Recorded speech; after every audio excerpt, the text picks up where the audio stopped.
back in those days, a lot of your coaches were your physical education people, same with the high schools.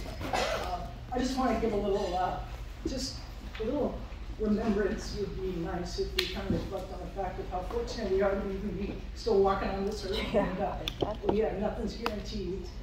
And I started thinking, well, if we did something like this in 10 years, you know, we won't all be here and all those good things, or not so good things.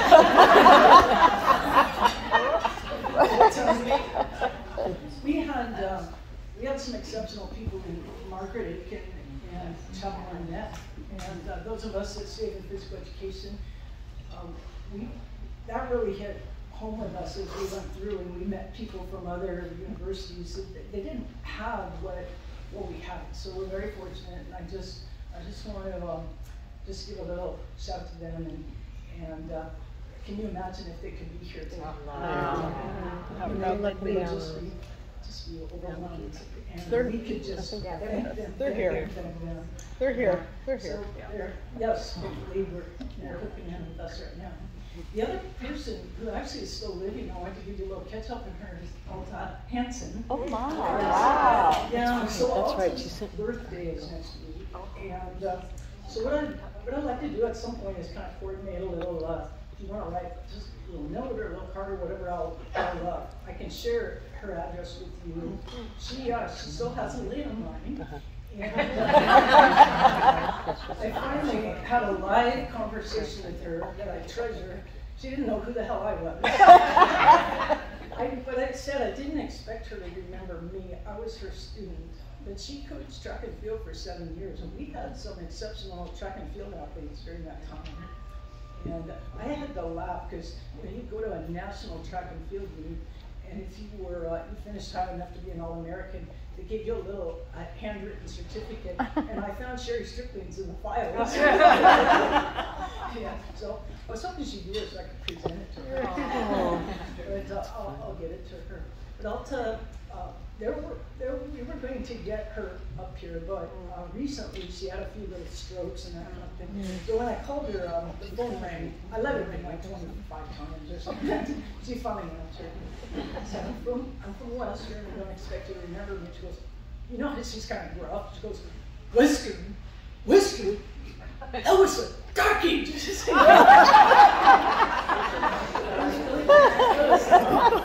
was so sweet. But then we had a really good conversation. And other than that, I would she remember me, but she really didn't remember a lot of names, but she did remember Western and how special it was. And some of you have told me great stories about Alta. So I just thought if you have a chance to write something up, and like 7 years as track and field coach, so she had a bunch of years. And then I just love the fact that one of our students here at Catholic Knutzen went on to get her doctorate and replace. I wasn't Alta. and replace her. But some of these people would say, thankfully so. But anyway, I just think we've had a real strong legacy in the communities and biomechanics and all that. And some of you, I did okay, but it was all I did, you know. But those were tough classes and those were tough profs, but they taught us so much. And I like to remember those people. And I wanted to start with a couple of speakers who have some of our history. We're so fortunate to have Evelyn and Ames still kicking. Evelyn, I think you're 82 years old, if you don't mind me saying. Are you 83 no, now? actually, I'll be 85 in October. Oh, wow.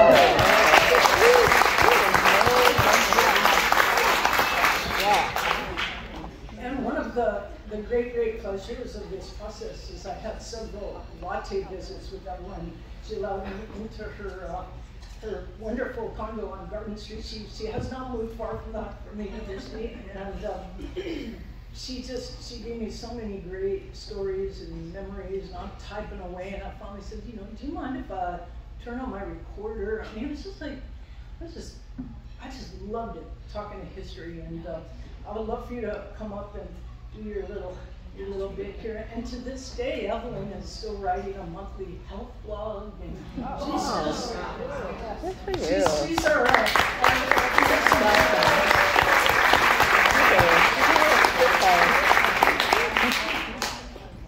Can you hear me? Yes. I'm a By the way, yes, when Terri came, it was delightful to recap, and I do want to acknowledge that what Terri has put together here has been fantastic, and I'm sure that most of you, if not all of you, felt wonderful after yesterday. Yeah. It just felt so good, and I have to thank you, those of you who came up and said, I really enjoyed your classes. And so that means a lot to a teacher.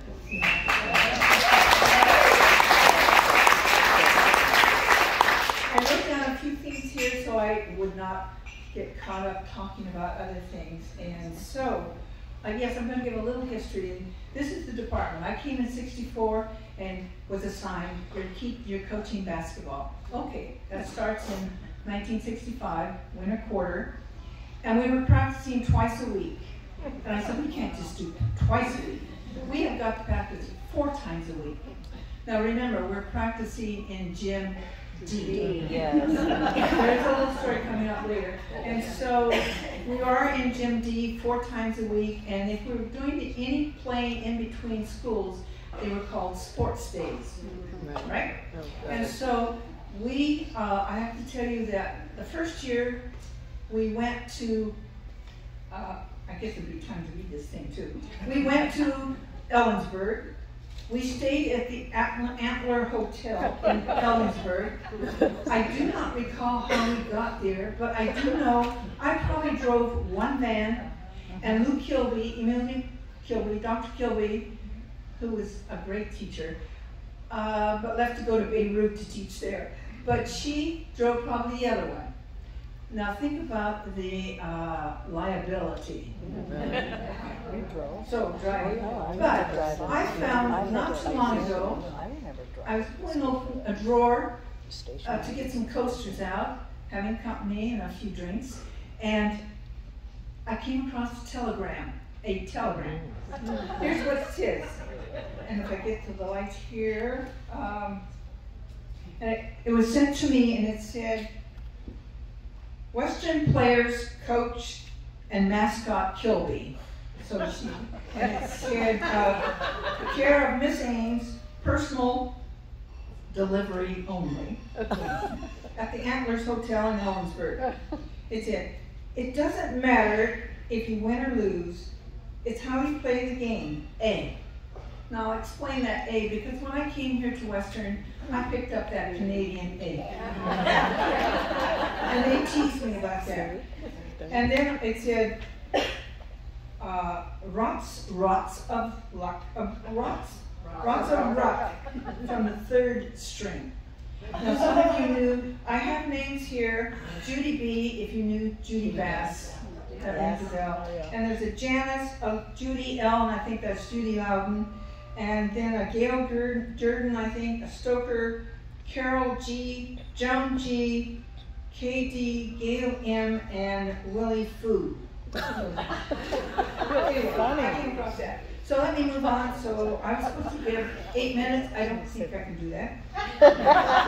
Take all the time you want. Okay. In 1965, it was my first year, and I said, we got to practice 4 times a week. And Margaret Aiken was chair of the Department of Physical Education for Women, Health, Recreation, and Dance. That tells you who we were. The men's department, the Department of Physical Education for Men and Athletics. Think about that, because it comes up later. And so we got to practice 4 times a week, and we went to Ellensburg for that sports day. The next year, and the following year, Western was to be the host, did become the host. And I found out then at half times, we served orange slices. Do you remember? Yes, now think about the stickiness of it. But yes, instead of going back to a locker room, we came out, and so I had to have students prepare to cut the orange slices. And Yvonne, I don't know if you were involved in cutting any of those orange slices. Yvonne Fenton was my basketball manager for a year, or 2. And I must say, orange slices, okay. But when we were going to host, I thought, okay, what do? Okay, we host. We have a banquet. What are we going to do? Give him mine. So somehow when I was at National Convention, I talked to Aldridge and Aldridge, if you remember that name, gym suit company. I found out we could rent early gym suits. I decided we'd have a fashion show.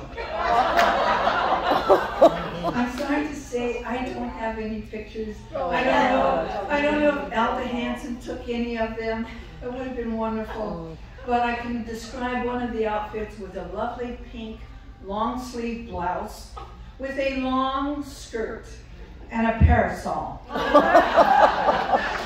outfit for either swimming or for gymnastics, I remember, was gray, two-piece, whatever, but the students modeled. We walked across the stage in the place where we often have receptions for the President's Club, and our new president, President Bunky, was there, and so the students paraded across. I have to tell you, it was a hit.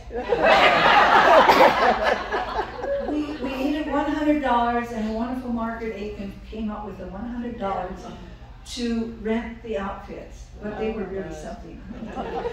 So, speaking of outfits, oh, and on the sports day, do note that I did have my national rating to officiate basketball. I got that when I was an undergrad student at Nevada. I used to officiate games in Carson City. I'd drive there from Reno, officiate a game, come back to Reno. I made money. I got paid around $35 to officiate a game. Oh, that was a lot. That's the Now that's back in about 1956, 57. Anyway, okay, so, do note, I coach a game, I go officiate another game. So this occurred with other, Dorothy Purser at Central, Dr. Coleman at WSU. We all had our national ratings, so we coach a game, then we go officiate another game. So I'm going to be playing in Gym D, and then the next time I'm over in Gym A or C officiating. And we did two games a day, something like that. So that's a little history of how we did.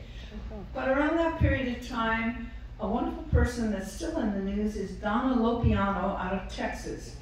She was organizing AIAW, the Association for Intercollegiate Athletics for Women. There was a bringing together of women coaches back in Indiana, and my department sent me. And we were to learn what was to be then the rover. So we were going to be given some instructions on how to coach the rover. And I think we knew we were eventually going to be able to dribble the ball unlimited times. And sweat. Because we didn't realize dribbling was 2 bounces, then it became 3 bounces. There was a line, you could not go across that line. They were getting the rover, and so you could have 4 to make your offense and whatever. And so when I came back, we're practicing, and what I had learned at Indiana was this very invigorating warm-up. And ironically, at this period of time, it was called the Russian layup in our political situation now. But I want you to picture Gym D, the inline and the wall. Very close. This warm-up was 2 basketballs, full court, full steam ahead. You go in for a layup, retrieve your ball, throw it back to that, and run down to the other side, and you would be running in to receive the basketball. I got concerned that maybe my players would hit the wall. So I went into Margaret Aiken and I said, Margaret, please, we want to practice in Gym B. She got it. We got to practice in Gym B. We didn't get to play there for a game, but we got to practice due to Margaret's encouragement, shall we say, and work. So that took care of that. So let's see what else I've got here. Got the hosted day. So I will tell you that when I was back in Indiana, I knew that things were churning away, and I'm sure that they were looking at international rules for women's basketball. And if you're not aware, women's basketball did not become part of the Olympics until 1976 in Montreal. Now, volleyball was in the 1972 Olympics in Munich, and it so happened I had finished my doctorate, and a dear colleague said, Our organization has a small tour group. Would you like to go? Oh, yes. So I went to Munich, and I remember watching the North Koreans play the South Koreans in volleyball. And this is where the term power volleyball, at least it was being said at the Munich Olympics. It wasn't any of this little dink the ball up, you know, it was digging and whatever. And volleyball made the big turn. Basketball for women did not come in until Montreal, Quebec. And so I had a feeling that is why we were moving from 6 players, unlimited dribble, to 5 players, which made quite a difference. And in coaching, it made a difference. How do you set up for 5? Oh, and right now I definitely remember this. And I told Paul.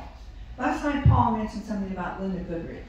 And of course apparently there's a scowl, but I want you to know it wasn't really scowling that I took her off, pulled her back in, off the bench, or onto the bench. She was fouling. She had,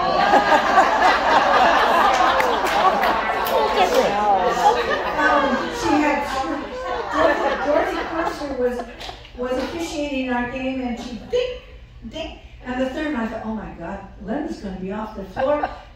She's a top scorer, player. Linda, cool it here. So, everything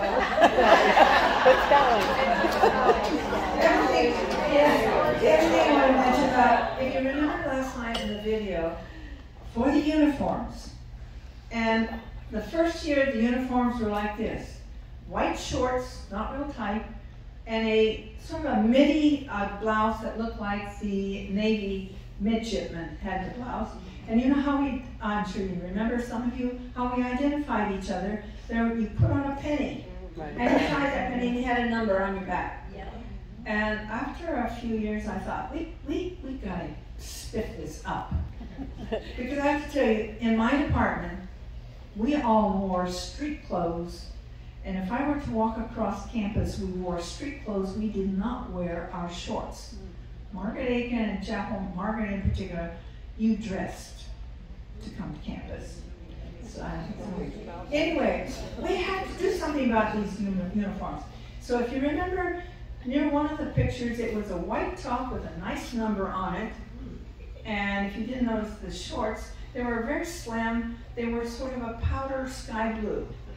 I have a picture of the 1968 team that we were in Seattle at the University of Washington. I sent Terri a picture of the team. And I remember in the picture there was Virginia Hayes and the twins, Rob and the other name, Ross. And I think one of, she was physical education major. I cannot remember her last name, but she was funny. Her first name was Rosie, I think, or so. Anyway, aside from that, we got new uniforms, and they're in that. They were nice looking, and we didn't have a penny to have to make sure that we had a penny and numbers. So, with that, oh yes, the last thing. In 1972, the Dean of the College of Arts and Sciences decided that the men's department of physical education and athletics would join with the women's department of physical education, health, recreation, and dance. I want you to think about women, and some of you that you know: Margaret Aiken, Chapel Arnett, Alta Hansen, me. Who else got to vote? Roy, I'm not sure if you were part of it. No. Eve Wiseman. Evelyn Wiseman. Yes, she would. Yes, she could have been then. We made sure we had one vote. Margaret Aiken. You of course know what the men did. They each wanted to be the department chair, particularly a few of them. The man who was the department chair was so irate when our vote was Margaret Aiken. He was so mad. He said, "I'll never work for a woman." He left the university. He was a full professor. The wrestling coach. Well, if you want his name, I'll tell you. Well, why not share his name? It's Bill Tamaris. And anyway, we took over. But in taking over, you do need to know, athletics was decided it would no longer be within the department. It went over as the, who was going to coordinate or whatever, be the administrator, shall we say, was going over to the Vice President of Student Affairs, to Bill McDonald's office. And that's why women's athletics was no longer under Women's Recreation Association and the Women's Department. It was moved over to the Vice President. And at that time, Linda Goodrich was the basketball coach. She'd been doing her graduate work. She was a great coach. And because I had come back and I still was assigned the director of women's athletics, well, my doctorate's in health education, and I was going to build a health ed program. And I went to Margaret and I said, I don't want to do this anymore. It's 1974. Linda Goodrich would be fantastic as the director of women's athletics. Margaret was sort of hesitant. I have to say it helps to have friends in high places. Because Mary Robinson, who was acting vice president, was also one of my opera-going buddies. And so we would go to Vancouver Opera. And so I said, Mary, could you help me out? I think Linda would be great. I want to get out of this. I want to do my program. She did. Linda became the director of women's athletics in 1974. And then you know that when Boyd Long died, she became the director. Fantastic. Couldn't have been a better decision. All of that. So that's a little history. Thank you.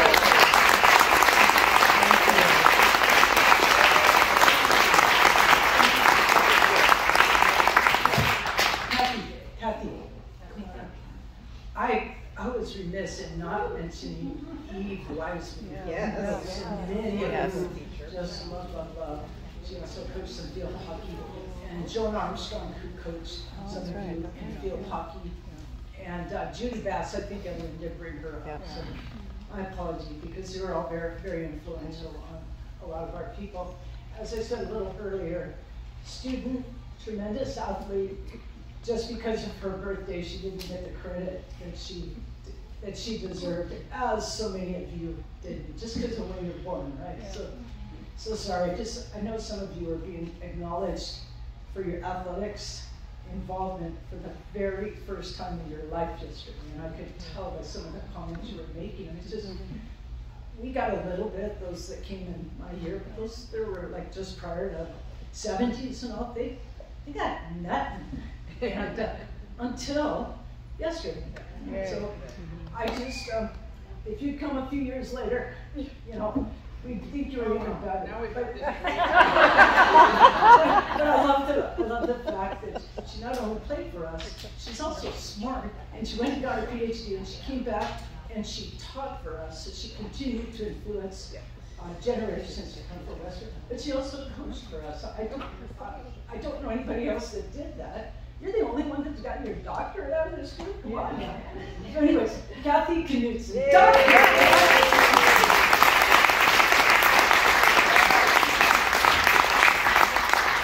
You know, someone told me yesterday they were going to put that W in their coffin.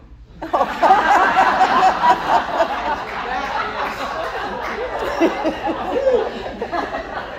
not sure. I'm going to be cremated, so I guess I'll just burn it up. I'm going to talk about my student experience at Western, and it's pre-Title IX because I started at Western as an 18-year-old in 1968, and I came from rural Whatcom County, conservative rural Whatcom County, and I was a little nervous about going to college. No one had ever gone to college in any of my family, and I was very excited to come to Western Washington University. And it impacted me in so many different ways, but I want to talk to you about two ways that really changed my life and really made me into the professional that I became. And one was the engaged sort of undergraduate experience I had in both athletics and in education. And as a result, I took a lot of values that I learned at Western into my profession, which was basically higher education. I learned the importance of being really student-centered. That was really important in the department, and I took that with me. I learned the importance of being a professional. and being a professional on campus, being a professional in the community. And I learned the importance of a strong work ethic that you bring forward to make things better, always focusing on the future and making things better.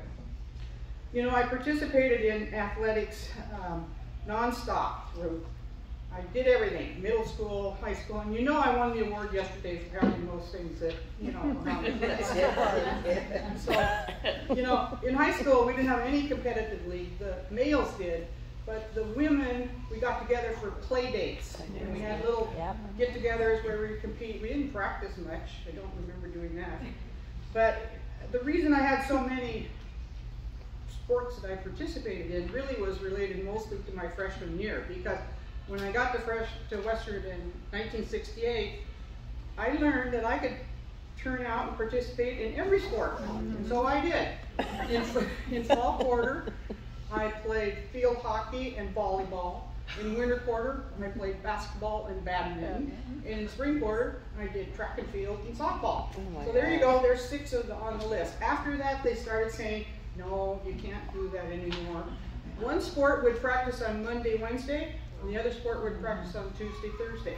And that was just who I was. I liked to participate. I was never really a high-level athlete. I was just good enough to get onto the teams and make it, and I certainly enjoyed all that. Our coaches were, as it was said before, they were typically members of the instructional staff and faculty, and they would get assigned, okay, you're going to coach basketball, or you're going to coach volleyball.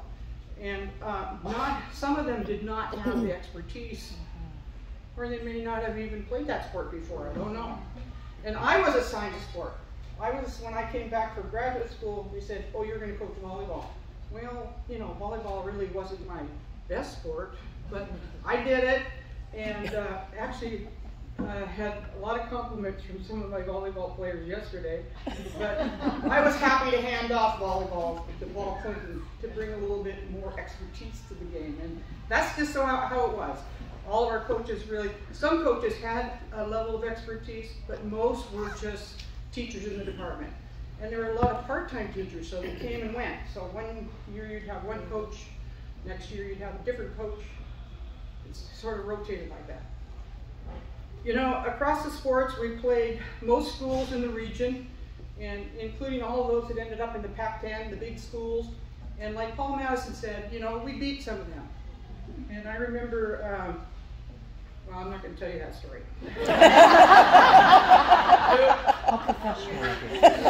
Come on. No, I remember. Okay, I will. A lot of us hung out on Maple Street, and we were getting ready to play Washington State, and Teresa Nassinger was there, and she was like, we're going to beat Washington State. So we hung this Washington State idol in the middle of the room and started beating like a piñata. I know I shouldn't have told you that. Let me find my place there. You know, it was amazing how we got to the competitions. We piled into this big van, a whole team, usually, and it was driven by either the coach or the manager. And we would drive for hours. I mean, it'd be, you know, like driving down to Southern Oregon. And so we'd drive down there, have a game, compete, maybe 2 games, and drive back. I don't remember ever staying in a hotel, but maybe I did, I don't know. But it was a brutal, brutal thing that we had to do to compete. But we competed, we had a good time, we liked it, and you know, it was something that was really special. Being in athletics and in the department, I have so many fond memories of my fellow classmates and athletes, and also the faculty. You know, the faculty expected us to be professional, so we sort of straightened up when we walked by. And we were expected to wear dresses around campus. In classes, in the physical education classes, we wore uniforms. a blue tunic, snaps down the front. So you could really hit somebody if you wanted to. Pull those snaps down. If someone was irritated, just do that. Or we had white shorts and this white top that were starched so much. I mean, they had people in the cage that cleaned them and got them all ready for us. And so that was just how we lived. But the faculty were very interested in us. Dr. Hansen was my advisor, and we got invited to her house for dinner. That's sort of how things were. We had to go to Dr. Hansen's house, behave yourself. But they were very interested in us, and that's where I really got the sense of being student-centered, caring about your student. And Margaret Aiken, every year, she would talk this fisherman into driving his big boat up to the dock, and we would all load onto this boat, and they would take us over to Sinclair Island for a weekend. It was, of course, a work weekend. We had to pick up brush and do all this. Why? Because we owned that. The WRA Association owned that Sinclair Island property, and they bought that selling vanilla. And then the university took it away when I was there, and I wasn't really happy about that, but it actually moved. It's still in the university, under the university's ownership, but the women at Western bought that, and WRA bought that. And I hope some of you experienced that. And you can go over there and stay there now, because you're alumni. You can just go swing over. You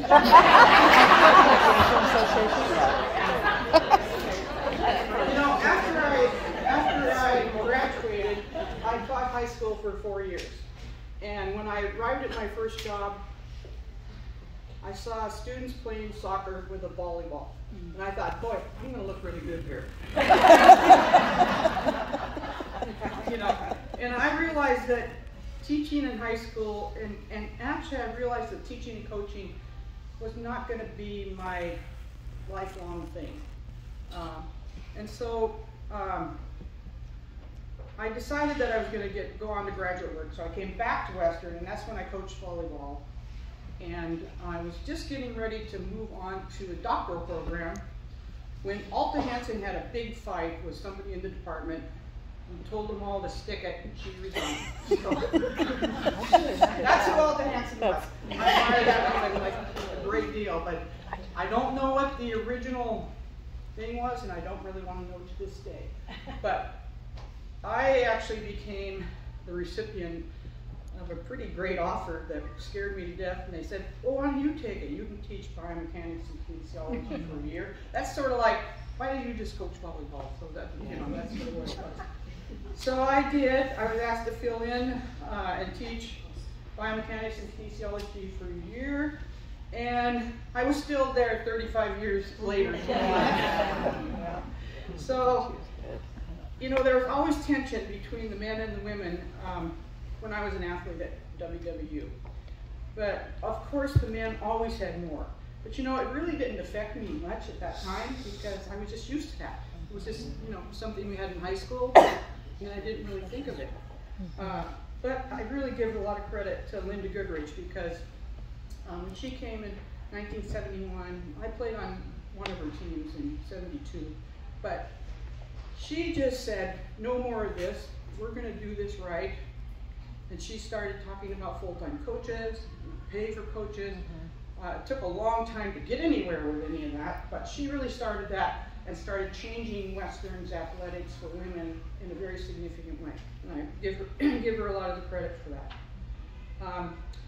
I think women's athletics has changed in so many ways, and it's really amazing. I mean, can you believe that the head coach of South Carolina is making $3 million? Can you believe that? That's great. I mean, what did we get paid? Well, first of all, we didn't get paid for half that coaching, or maybe $100. But can you believe that, $3 million? I mean, we have come a long ways, and I think that you know, there's many gaps to still be filled, but I am just so proud of that. I want to end there, and I want to talk about an area at Western that is of most important to me. I came from a real conservative area, and when I got to Western, the area of social justice and equity and all the activity around that just drew me in. I mean, it was in the 60s, and I was just so amazed that on almost every campus in the country, people were organizing and marching, and to bring attention to sort of three basic areas. One was the protest of the Vietnam War.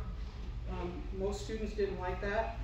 And I had a brother that was in the Vietnam War, and they showed the Vietnam War on TV every night. I don't know if you, it was just so hard on my family.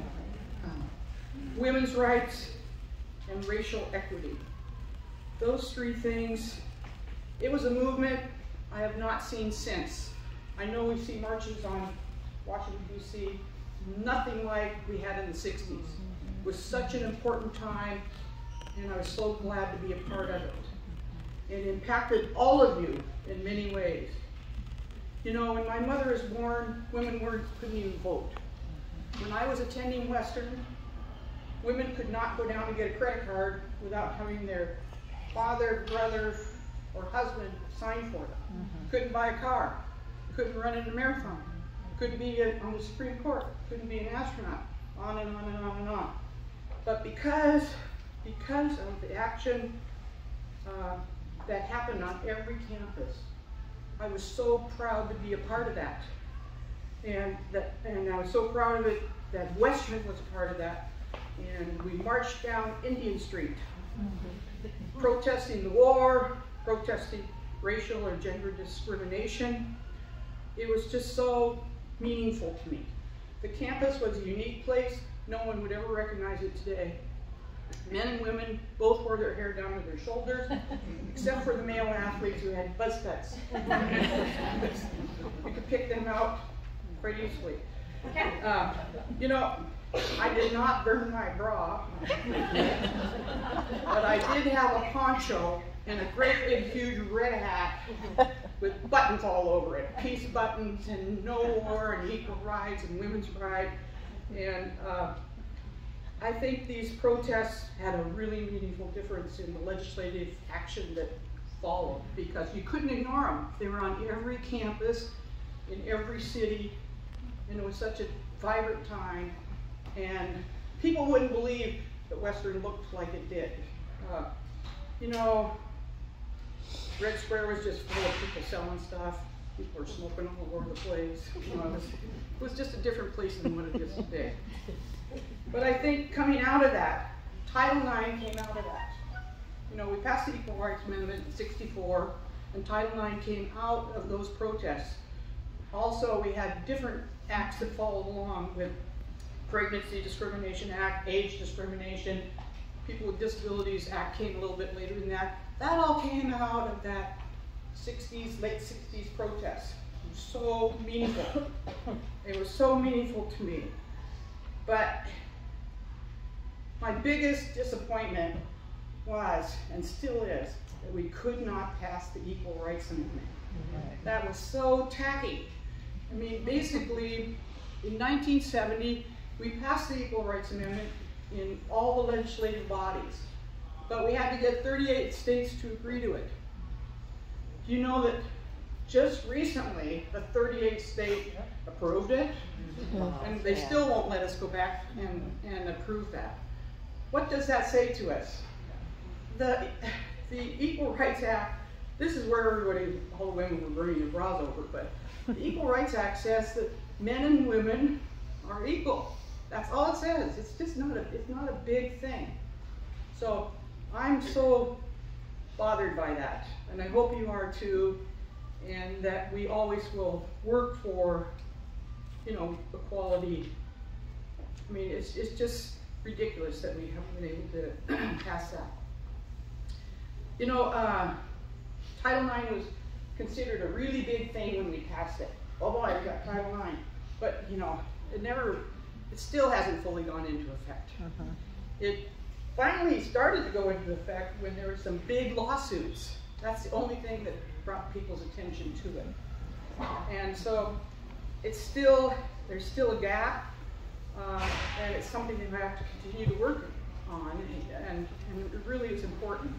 It didn't affect me as an athlete, because like I said, I just sort of accepted it as a norm that the men are going to have more, and you know, it wasn't in play when I was an athlete. It affected me most when I was employed in higher education, because in higher education we had a really big disconnect. We had mostly white males teaching in the universities around the country. And there was a huge gap, both hiring gap and pay gap for women in higher education. And Title IX started to change that. There's still some work to be done, but there's more equity in salaries. I would be embarrassed to tell you what I was hired at Western when I was first hired there.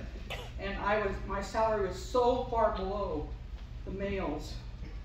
It took me years of merit raises to catch up with the males. And I finally did. Finally squeaked past them, but you know, that shouldn't have happened. I should have got that salary. And I just want to say one little thing to sort of give you a sense of what it was like. There was one faculty meeting back then where they were discussing merit. One faculty member raised his hand and said, well, I think we should give it to Joe, because he has a family to support. That gives you a sense of what the climate was at the time, and I think, you know, you'd get your hand slapped if you said that today, but it's still present in a lot of different things. So at Western, I really developed this really strong commitment to equity and equal opportunity for all. And I think about it in every decision I've ever made. And it was the biggest gift that Western could have given to me. And I owe my success in higher education to receiving that at Western. The community didn't like us at all. And especially I came from a conservative rural community where we were all hippies at Western. There's all those hippies up at Western, what are they doing? You know, and all this kind of stuff. But they were hippies up at Western marching for the right things, for your rights, for, you know, against the war, a whole bunch of things. And it's left such an impact on my life. Some of you that are younger never experienced that, but I was so fortunate to be at Western when it happened. Strong women serving as role models and a campus that was engaged in the important social issues of the time molded me into who I am today. And thank you, Western, for doing that.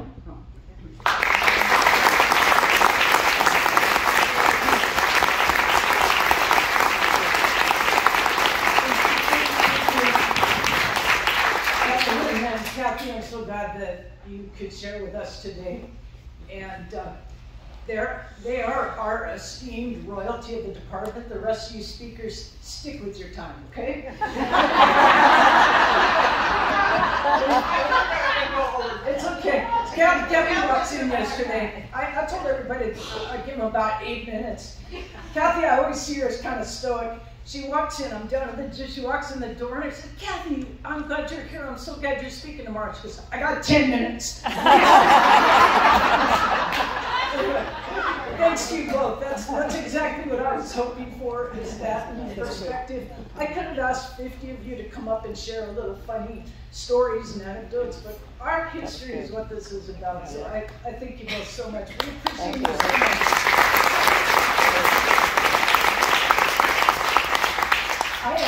I asked Paul Madison to come up and tell one story, and it has to do with that historic basketball game in '73, and what he did that was kind of a front-running type of thing when it came to media for women, because you know we never got nothing for media coverage, and I just wanted him to share that story. Where are you, Paul? Come on up, please. Paul Madison.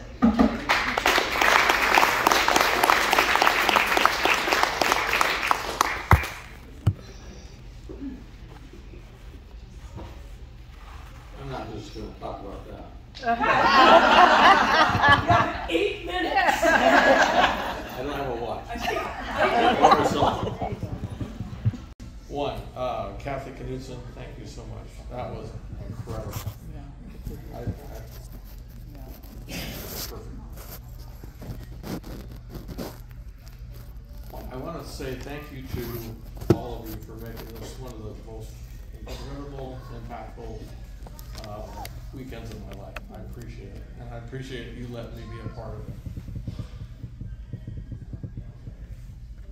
I also was thinking that Kathy Hemian came up to me yesterday and she had a Letterman sweater of her departed brother with Hemian, who I knew well. And she handed it to me and said, please do what you can and maybe you can get it involved with within the athletic department hung someplace. And I was thinking, you know, second year letter winners received Letterman sweaters at the time. And I was thinking, Terri, maybe next year we can have another get together and get them sweaters. Get everyone sweaters. Yeah. So anyway, that's just a thought. Mark that one off. Okay. March 3rd, 1973. I'm getting to the point. Was to me, one of the, maybe the most historical moment I was a part of at Western. That was the day that the women's basketball team played in Gym B for the first time, and they were going against Washington State, and we had, it's growing now. It's kind of like Linda Dart's shot. It started out at 15 feet, now it's maybe 40, but I know that there's at least 1,500 to 1,600. Maybe it could have been 2,000, but we had a lot of people there. And I was a part-time employee at that time. And I remember, in fact, this is the program from that regional tournament. And it was put together by the team.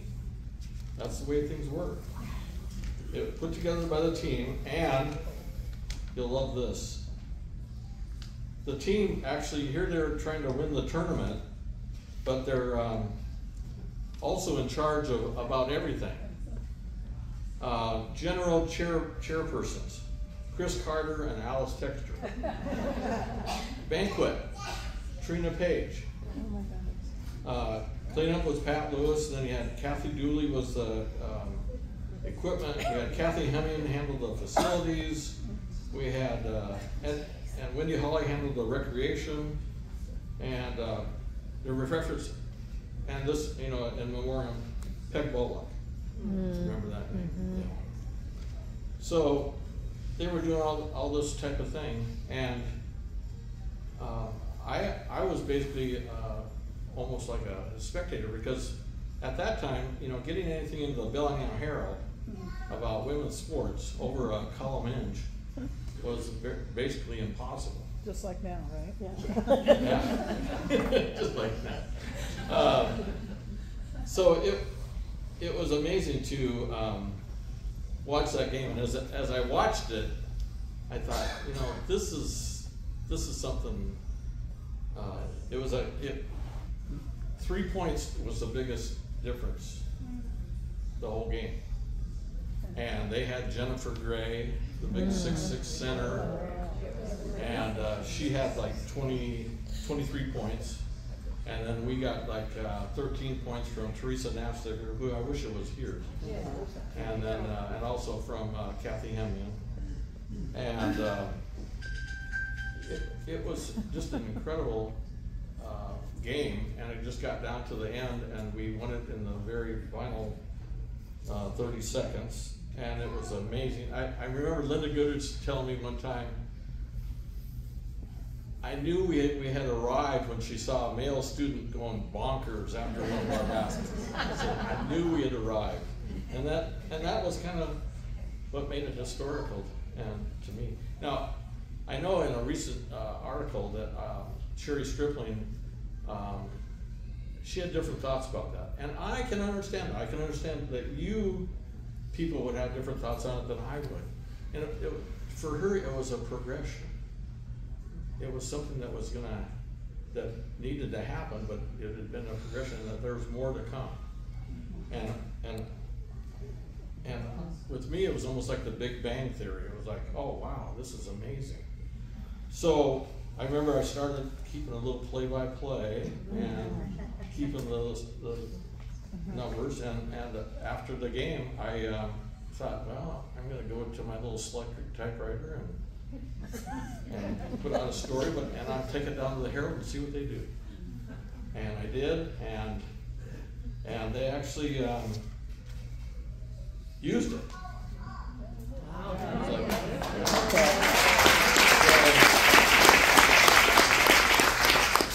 So that was amazing that they did, and it was just an amazing part of what was going on. And a couple other things though. One is I have we have a Carver Memories thing on our website, and we have 89 stories right now, with more to come. And there's like a good number of stories from your era, and when you have a chance, drop by it and give it a read. I think you'll enjoy it, and I think they're pretty. It just tells about the history of Western, of which you guys are a huge part, and of getting this whole thing going, and it's so amazing. I'd like to end with. I want to talk about the scowl. I understand it, and I'm sure that's the way you look at it, but I mean, I know Linda Goodrich thought it was a little different, but what kind of prompted that was a lot of you people were coached by Linda Goodrich.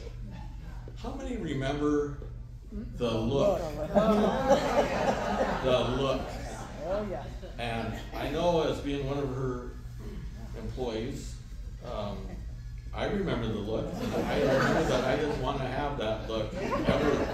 So I did everything I could to make sure that didn't happen. Okay, that's it. I'm going to end with one thing. I want to thank Terri McMahan. Were you going to come up and get me? Yes.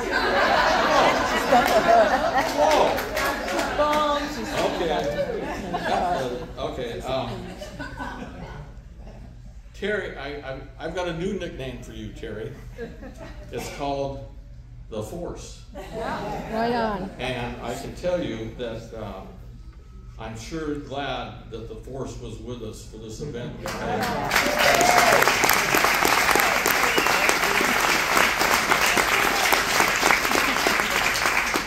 So I tell people the greatest pleasure was working with my friend Paul here. We started this project, Paul and I, in his office where we met many times for many hours. It was the most fun ever.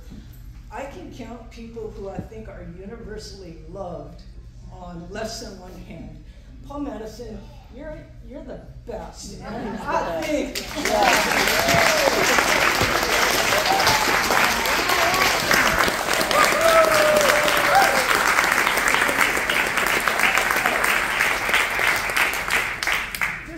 This doesn't happen. I was told a couple of women yesterday that there probably isn't any other university in this land that has a sports info guy who was there for 48 years, then retires and becomes a volunteer person who still has an office that had a goal to write 100 of his Carver Memories articles, and he's up over 80 now. I've pretty much read them all at some point.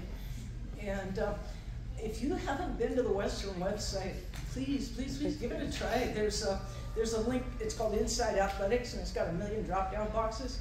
Not only Carver Memories, but there's history for all of the sports. And I want to point you to one other link. And some of the women brought this up.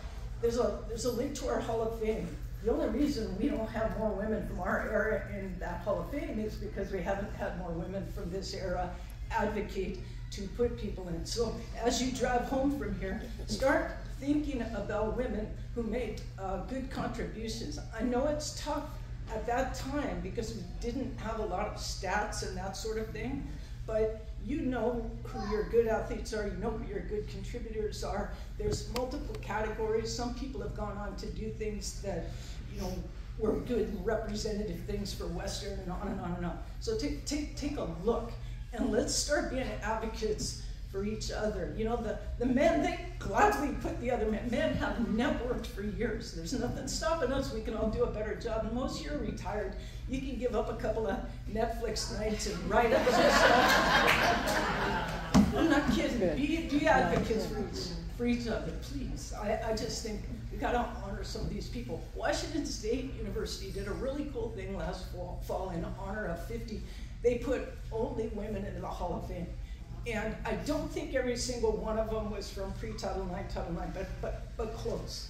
So we have more women from the 60s, 70s, 80s that I think deserve a look. So there were two sports that I just found my conversations to just be so remarkable: rowing and soccer. And the reason those were so special when I talked to those people is because those were sports that were not bestowed on those players by the university. Those sports started at the grassroots level, and they had to fight and claw and scratch, and they have sweet stories, and they're really cool people. And I love talking to everybody from every sport, but you know, those of us that played basketball, volleyball, tennis, track and field, you know, those sports were just kind of, they were automatic, they were there. Soccer and rowing, I just thought you might like to hear a couple of stories. You have 8 minutes, and the first one though is Laura Healy. And what I want to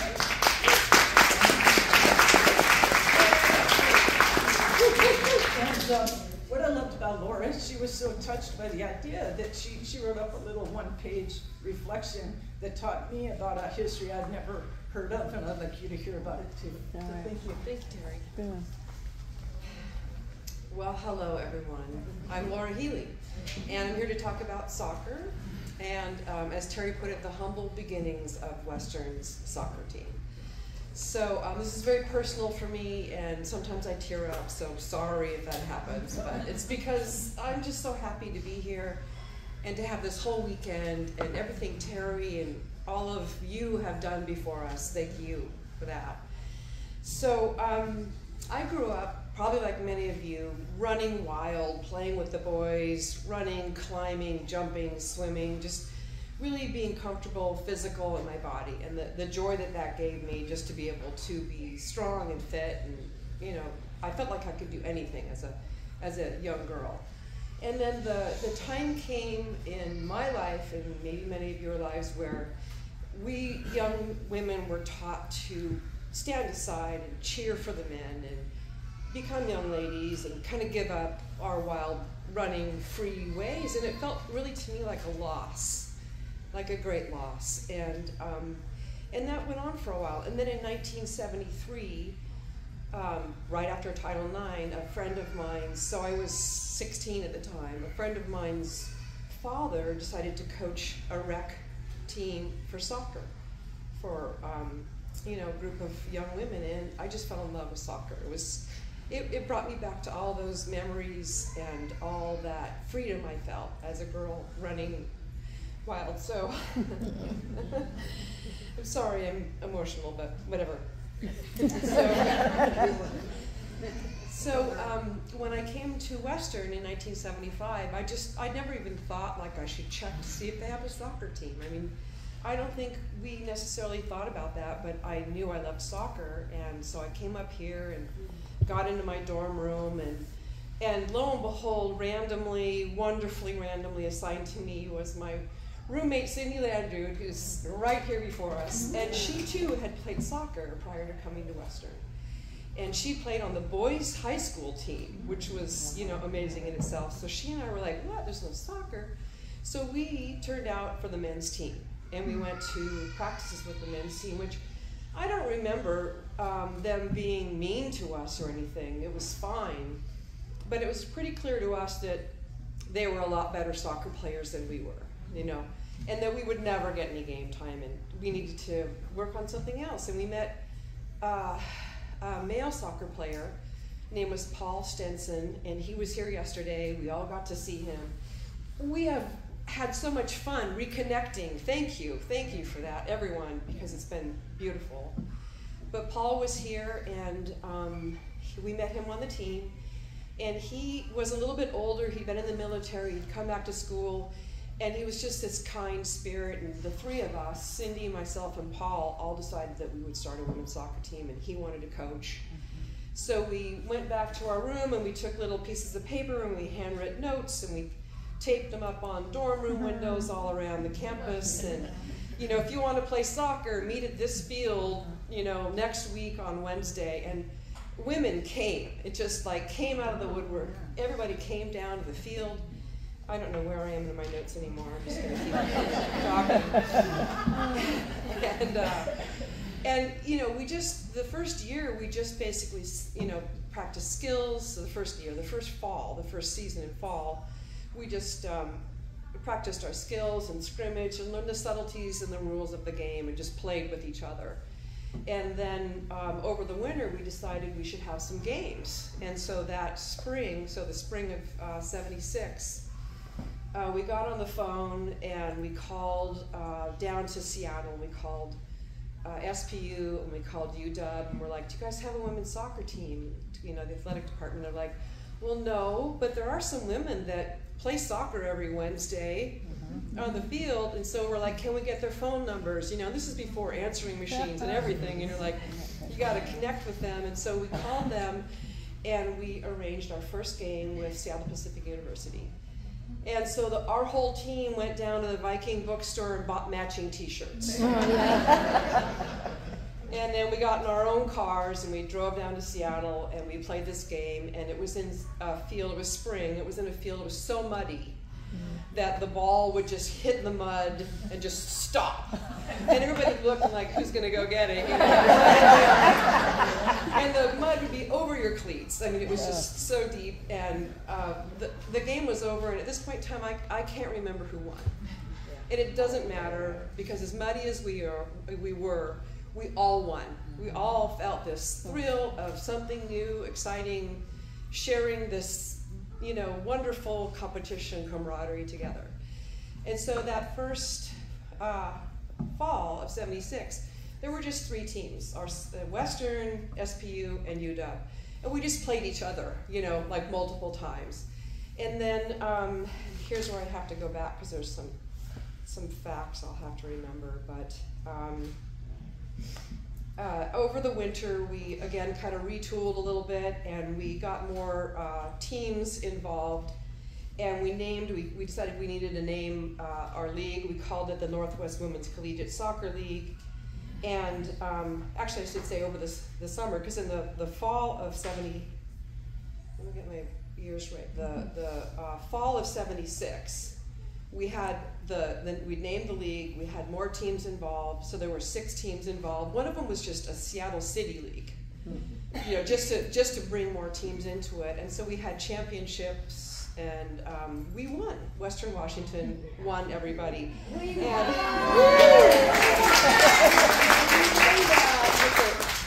With a 7-0 win over the University of Washington. So it was a definite win. And then in 1977, we went on to win the league title with a 4-0 win over WSU in the final game. And then in 1978, we took first place at Chico State Invitational, winning against Santa Barbara, Chico State, and a bunch of other teams from Oregon and Northern California, with winning 5 out of 6 games. So this point in time, we had all of the Washington State, WSU, Central, you know, we're all playing, we're all fielding teams. All the Oregon universities of any size were fielding teams. We had Vancouver teams, and we had Northern California teams. So we really had quite a bit of people. And this was all done through our own phone calls. You know, Cindy, Connie, you guys were both involved with Paul. I kind of like got out of the phone call bit after a little bit. I'm like, I just want to play. But We practiced 5 days a week, 2 hours a day, spring and fall weeks. So it was a definite commitment, and we really bonded. It was a great time. By the end of my 4 years, we had really built this up, like I'm talking about, going from Canada down into Northern California. And we played in stadiums, we played on AstroTurf, we played under lights at night. We had film crews come out when we played down in Seattle at the University of Washington to film us. We had fans that followed us. We had men that watched us play, like somebody else mentioned, you know what I mean? They were supportive because we were a really winning team. We did have some articles in the Western Front, and I think maybe some in the Bellingham Herald. I don't know, I don't have copies of those. I have some clippings of newspapers somewhere. So what I remember is at a certain point in time, young women were coming to look at Western as one of their choices for a university to attend, and they wanted to know about their soccer team, because that was going to be one of their choices as to where they went to school. And they would come, and they'd come to our practice sometimes, and a lot of them joined because of our soccer team, because of our record, and because of the fact that it was just a great place, beautiful campus obviously, but because of what we built. And there was a real sense of pride in that and accomplishment in that. And they came up, and pretty soon they were better than me. And I was like, whoa, wait a minute. But they've been playing since they were 12 at that point in time. So I just so happy about this weekend and getting this award and getting this recognition, because even though I never expected it, or I never thought, oh geez, I haven't gotten anything from Western, I never really even had that thought, because really all I have is pride and a sense of joy that we accomplished what we did. But it feels really good. It feels really good to be acknowledged and to get this plaque, which maybe I'm gonna put it in my coffin too. So, thank you all.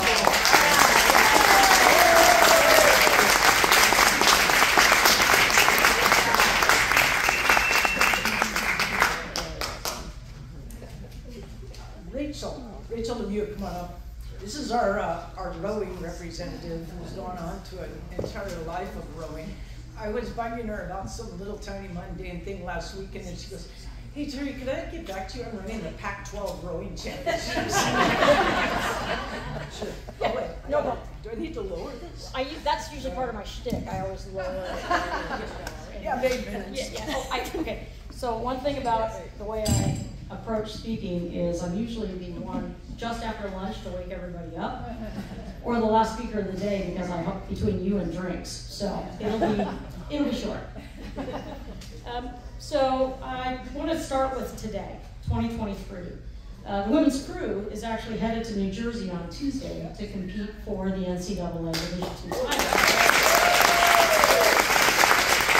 They actually have 14 national titles. They have 8 team titles, 7 of them consecutive. They actually hold the record of all division schools in terms of how many times in a row they've won the national team title in rowing. So that's something very good. I want to start off with a slogan that's very famous for rowers, and that is, we do more before 8 a.m. than most people do all day. Now I'll try to kind of come back into what was happening in 1977 when the women's crew started. So the Atari 2600 was introduced. Yeah. It was the first successful home video game ever. Star Wars was introduced. Roots was on TV, and the Alaskan Pipeline was completed. And a transfer student from PLU named Nancy Bohannon-Jones came to Western and said, why is there not a Western crew team? And so meetings were held, and Philly Anderson, who is in the Hall of Fame, was the men's coach at the time. And he said, okay, let's go ahead and have a women's crew. So again, meetings were held, people came, and it was the genesis of getting together. Women's crew, like any crew team, is hard because it's expensive. You gotta find water to row on. You gotta get to that place to row on. And so, there's a lot that goes on. You gotta have at least 4 for a sweet boat, or 8, right? So 4 or 8, plus a coxswain, that's what I did, sat in the back and yelled at people, pretty good at that. And so, it was a hard thing to get together, but there were committed women who wanted to do it. And Phil reached down and said, you guys need a coach. And we have a guy that's an alumni of the team that I think will be really good, and that was Ron Okura. And to a person that's here this weekend, whether they're here this morning or last night or at the Ashley Judd presentation, all says the same thing. We loved Ron Okura. He was the Zen that put this team together, and he, along with Maestro Carolyn Fletcher, who's not here this morning, basically I attribute to where I am today in my life and in this sport. So I want to talk about Ron just a little bit. There's another slogan in rowing that really is attributed to him, and that's every good rowing coach imports the kind of self-discipline required to achieve the ultimate from mind, heart, and body, which is why most rowers will tell you they learn more from racing in a shell than in the classroom. Ron Okura, he was the right time, the right person at the right time for our sport. He taught us the Zen of rowing.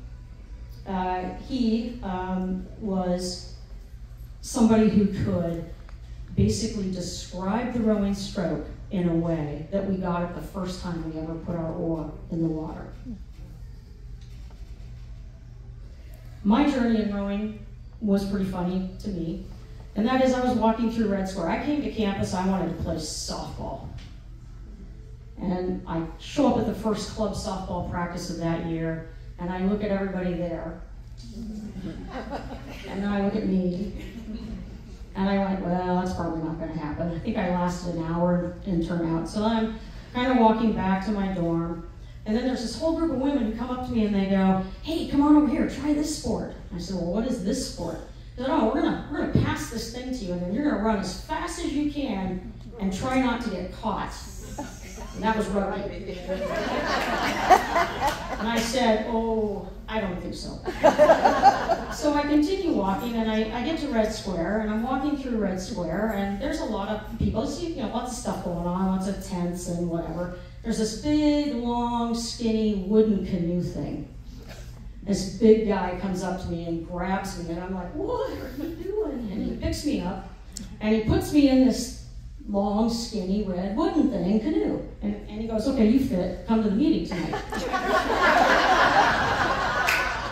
So I said, well, what does that mean? And he goes, well, you're going to be our coxswain. I'm like, what is that? It's like, whoa. So I said, okay, I'll go. I go to the meeting, and I turn out for the men's team, and with all due respect, guys, there's a lot of burping and farting, and they throw up on you and things like that, and after they're rowing, and I just said, this is not really for me, so I went to the women's crew because they were having open tryouts, and 100 women tried out that fall. Now, if you know anything about rowing, we row unless there's lightning or whitecaps. Pretty much, we're out there all the time. And so that particular fall, the fall of '79, we had a really bad winter. It was snowing, it was icing, it was doing everything. And at the end of a 2-week tryout, 2 of us were left. And there were 2 seats in the boat that year. There was the coxswain seat, and there was the bow seat. And the 2 of us, me, and the other one, like this, got the bow seat, and I got the coxswain seat. And from there, I just stayed, and I have never left the sport of rowing. I've been in the sport since 1979, and to this day, I think it's great. Others on our team, they are PhDs, they are entrepreneurs, they are biologists, educators, so many more things. This sport taught us all how to be disciplined, how to get along, how to be resilient, how to overcome adversity and those types of things. So, other things we had to do to make this sport work. Lake Samish, 9 miles from campus. You had to find a car, and usually it was one tiny car. Like Ron had, I think, this Volkswagen that people would cram into to get to practice. And so 3 or 4 cars would show up, and we'd all pile out like a clown car just to be able to row. I remember sleeping in church pews to be able to go to an event when the men slept in hotels. I remember skinny dipping with the team. We did get to eat with the men because Phil Anderson would say, look, you guys all got $15 a piece to eat. Take the women out, they're not getting anything. So we used to at least get that. Remember Los Gatos, Remember opening day. Opening day is a race that every team tries to go to because it's one of the hugest spectacles in rowing in the world, in that it lines the Montlake Cut in Seattle, Washington, and you can have up to 500,000 people watching the rowing and almost be able to reach out and touch you. The list just goes on and on in terms of what we learned and what we had to do this. We learned on being a team. We learned how to make a boat be light and to be fast and to feel the bubbles underneath that boat. To win, to lose, to know what it is to be sisters forever in this sport and in life. Before I end today, I do want to say something that we learned yesterday that was actually quite appalling to us, and that is about the invisible athlete. We learned yesterday that the women who were coxswains for the men's team back in the day were not afforded their letters at the time. Thankfully, yesterday, they were awarded their letters. So, thank you, Western, for recognizing that. And Paul, I really want to thank you. You may not remember, we emailed a few years ago. I was helping do a Back to Bellingham fundraiser event for the team, and I had lost contact with a lot of my teammates, and so I contacted Western and said, can I get rosters from back for 1977? And I was directed to Paul. Paul went out and got me those rosters, and I believe I emailed a lot of you, and this is one of the things I learned. And so I say this to my sisters over here at this table. When I made those fundraising calls for the women's crew, there were those who said, I am giving, but I don't give to the women's crew because they're a varsity sport. I give to the men's crew because they're a club sport. And when I imparted upon them that the men's crew, because of that attitude, has more money than the women's crew, they were astonished. So I plead with my sisters at the table that if you get that fundraising call again, remember the women's crew is still underfunded and the men's crew is a club sport. So please, please, please be supportive of the women today who are here based on the foundation we laid for them, because they are quite a success and we want that to continue for the future. So again, Terri, thank you so much for asking me to speak. Thanks everybody for being here. Sorry, that was 9 minutes and 30 seconds. Thank you. Hey, Trena, maybe you could start coming up here. I did, I had a memory though. It's going to take me 8 minutes, Terri. What's that? It's 8 minutes to get there. Oh, yeah, okay, so start, the clock starting. The two women Rachel referred to that were coxswains back in 73, I remember that was my freshman year. That was big news to have two women. You've got to think back to the time, but it was big news. Western Front had a big article. The Seattle Times wrote a big article. It's just kind of this very unusual thing, and it was Judy Morton and Tanya Bearfield. Is that? I'm sorry. Oh, Robin Tenney. That's her married name. So I guess I didn't really connect that they hadn't gotten a letter from the men's program, but it sounds about right. And what we said for this, our committee kind of decided that we would start rowing in '78. We wanted to honor and recognize the fact that that was a grassroots startup.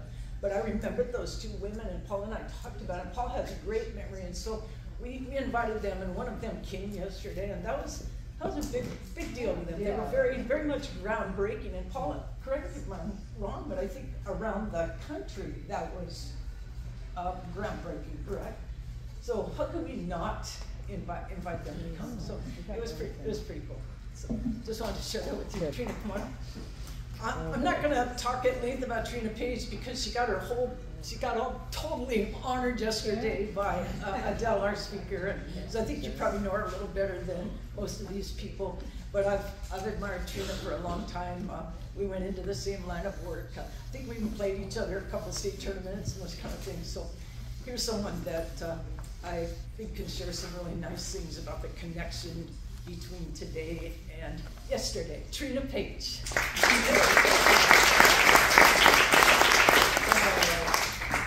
Okay, my 8 minutes now are probably like this. I don't know. I'll keep it short. But this is so darn inspiring. I mean, I look at this room, and then I look and remember it from yesterday, and it's really hard to not be emotional about it. We all have had stories. I have very many similar stories, but those stories, those connections, are the glue. They are going to be the things that push us to the future. They're the things that have brought us to today from the past. But it's just absolutely amazing how this weekend has transposed, because I don't think any of us thought how that was going to go. At least I didn't. I didn't know what the expectation was going to be. I just knew it was something that was going to be an event that I wanted to attend. And I'm so glad that I did. And I am one of those people that was here at Western from 1969 to 1973. And along with these wonderful people that have spoken before me, it was just a time where we weren't aware of the fact that we weren't equal. All we wanted to do was come and play and have fun and enjoy college to the absolute fullest. We didn't really understand our role at that time. I understand it much better today. I understood it when I went into teaching and coaching myself. It became so apparent that people before me, and during, and after have influenced women's athletics and women in general in so many ways, and I'm so proud of that. Looking back though, our timeline began with a few new beginnings. We were one of the first classes though to wear pants or slacks in the PE department, and boy was that was not easy. I can remember Dr. Aiken and Dr. Arnett, they were very adamant, as Dr. Ames has talked about how we dressed. And we kind of broke that barrier a little bit. We finally said, no, we want to be able to wear slacks, especially when you're walking off campus and the wind's blowing in the middle of winter. It was hard, and we were wearing pants. They sort of relinquished a little bit by the time we were seniors, but it came slowly. The other thing was that we tried to increase monetary spending on road trips. We got $2.50. And in the very beginning, that might have gotten us 2 meals at McDonald's. So what a lot of times we would do, we'd pool our money just so we could have something so that everyone could eat. And then it got really evident that we couldn't eat on it. I cannot tell you how many times I went hungry on road trips because I didn't have enough money. I was poor. I wasn't a scholar athlete at all. We didn't get scholarships, but I was hungry, and I knew my teammates were hungry. So we became very creative of how we would accrue additional money or coerce people to help us, give us a bag of chips or whatever. But if that's where we were, and the guys were getting $10, maybe $12. By the time I was a junior, senior, that was starting to really rub me a little bit raw. I was finally figuring out this is not quite equitable, and I don't think we ever got the same amount of stipend money, but we started to push on that end. We were one of the, as been talked about over and over again, about the first team to go to nationals in Carver. And it's funny, Paul, when you mentioned that I was in charge of the banquet, I don't remember that. Because the banquet was an event for us. We did a slideshow, we really had fun with it. We were really excited to do that. I have no idea what my role was in that, other than I know I contributed in a variety of different ways, but he was right. We all had roles that we had to play to make this come off. And then to have to go to the gym and see the fans in the stands was one of the highlights. I'll never forget that. None of us will forget that. And the people in this room that played on that court will never forget it. Along with that, however, we went to New York, and that's been mentioned too about the nuns. We won our first game, coming to play Immaculata, warming up. You haven't quite understood, I don't think, what this was. They had this old gym in Queens, New York. There were probably 8 doors on the end of the gym. They all opened at the same time when we were doing warm-ups. All these nuns in habits, black and white, banging on those darn pants with their sticks or whatever. They were the most raucous, I mean, I've never seen a crowd like that. And they kept coming, and they kept coming, and they kept coming. They filled the entire one side of the gym. And we all knew we were in a little bit of trouble then. However, when the Saints came marching in, and they sang that at the top of their voices, We knew that at that point we were going to have none of that, and none too soon. We were going to find out playing the national champion was none too easy. We got beat, but it was a really good game, and they went on to, of course, win the national championship that year, and I think the next year as well. So it's those kinds of stories, but tennis hasn't been mentioned much, and Alice and I played doubles together, and we have lots of stories. We never had the same coach the 4 years we played. They were usually graduate assistants. Our senior year, however, we had no coach. So we begged Dr. Aiken to come and coach us. Thinking, of course, we really don't want her to coach. We just want her to be our coach representative so we could get what we needed to get, cars and whatever. But Dr. Aiken decided to coach us. The only time in 4 years we were ever really coached. So we had to do drills and such, and we were just like, oh my God, what have we done? So we were on the road trip to regionals, and Alice had Noka-Oi, which was a cute little dog that we had, and we didn't have a dog sitter. So she snuck Noka-Oi in the back of the car. So we drove cars. She was on the floor, and Dr. Aiken had no clue we had a dog in the car until we got to, and I think we were over in Eastern Washington somewhere. And of course she said, well, that dog can't be here. And what's this dog doing here? And we said, it's our mascot. And she said, well, that dog has to go. I said, well, she can't go. We're over here.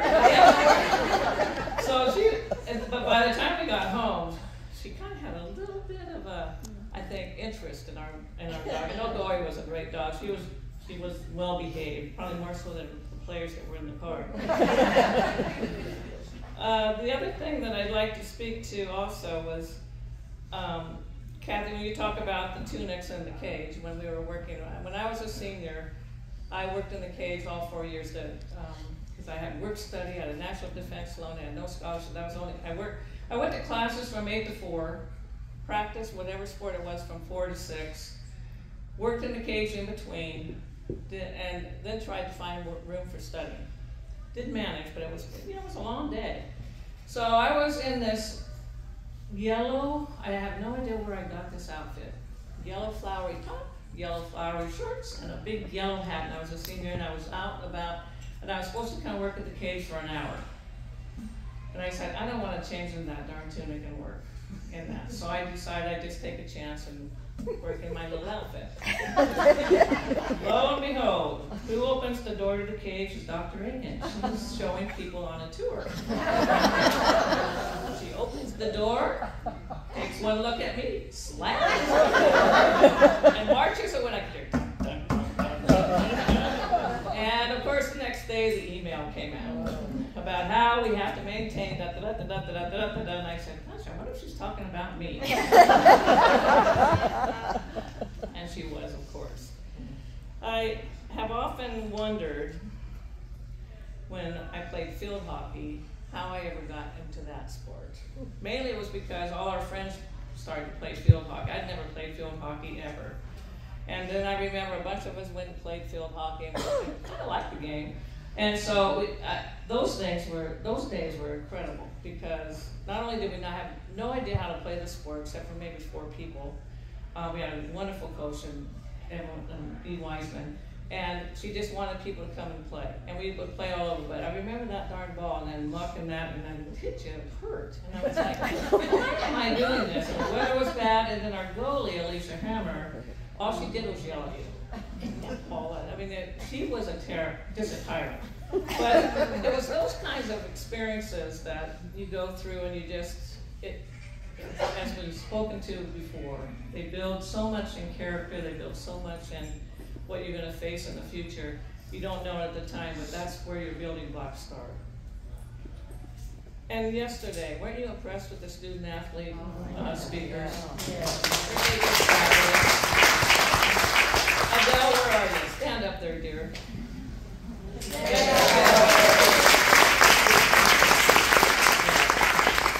She shared that story, but her mom, Darcy, played for me at White River, and she played volleyball and basketball for me, and by the way, 2 peas in a pod, these 2.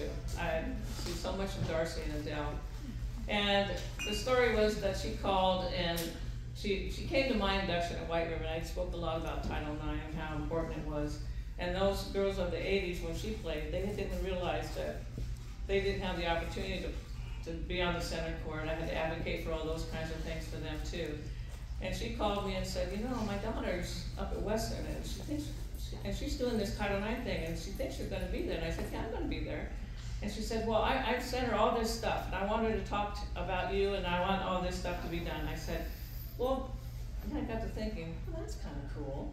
Because at the time, I knew Darcy had gone to Western. I did not know Adele was attending Western playing volleyball, and I thought, this is how it goes. Here I am with Darcy. I coach Darcy. Here Adele is at Western. The bridges have been built, and they're moving it forward. And she did such a wonderful job of explaining how those connections work and how they impact us in so many fantastic ways. So Adele, thank you. And I cherish you yesterday because I wasn't expecting what you were going to share. And I also want you to know that it's because of these young ladies. I have great confidence that what happens in the future is going to be wonderful. We're still behind the times, and we still have things, and it's slow. I wish it was a little bit faster. But hearing those two, I knew, and it just gave me such hope in a world that has been very difficult to try and see through that, especially for women, that things are going to be okay, because we've got these kind of young ladies in the trenches, and they're going to do their part as well. So thank you.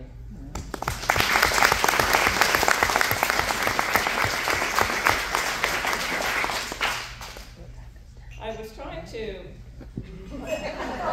Oh, Terri. Are you timing me already? Yeah, I know you are. But how much time do I have? Negative 1.14. Okay.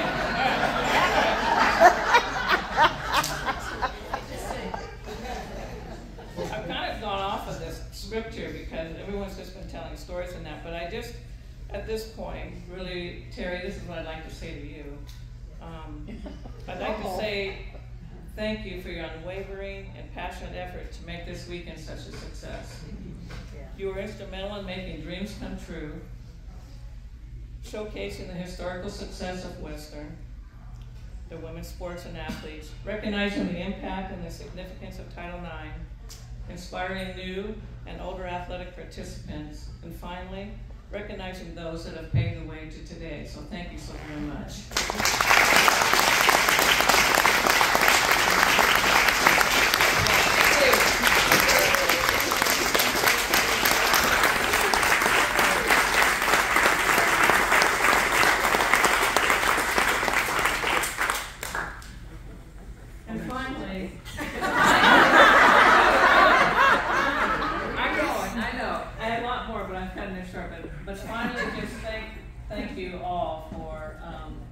Your role, because we all have a role, and I'm very passionate about the fact that this world, if it had more kinds of events like this, it would be so much better. And I just want to thank you so much for what you've done, what you're going to continue to do, and what has gone before you, what is going to happen afterward, and thank you so very much. So be proud of that, and give yourselves a pat on the back for that, really. Okay. All right.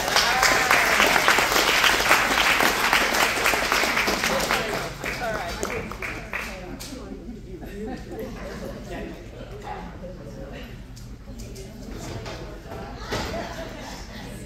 If you still have coffee cups on your table, if you can pass them to one location, we're going to let the caterers pick up the coffee cups. I'm inviting Sue Stearns up.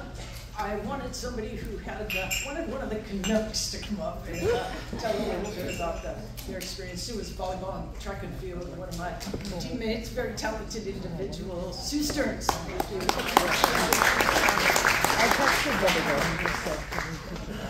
them. Good morning, everyone. My name is Sue Stearns, and I'm still overwhelmed by this whole event, and it's going to take a while to digest everything. But I'm very happy to present the Canadian perspective on things, because it was really an amazing experience. I had my co-Canadian over here, Patty, has made the trip with us, and again, thanks to everyone for organizing this.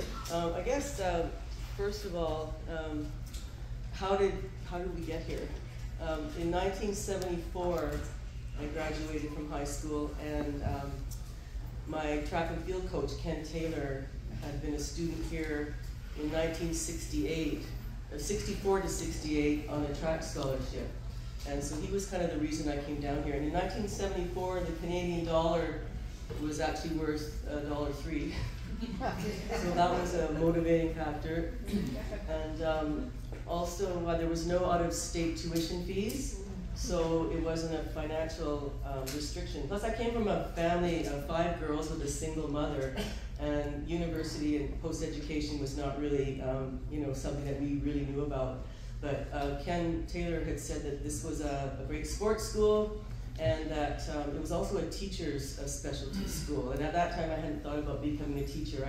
As Terri said earlier, I was just naive, and all I wanted to do was play sports and music.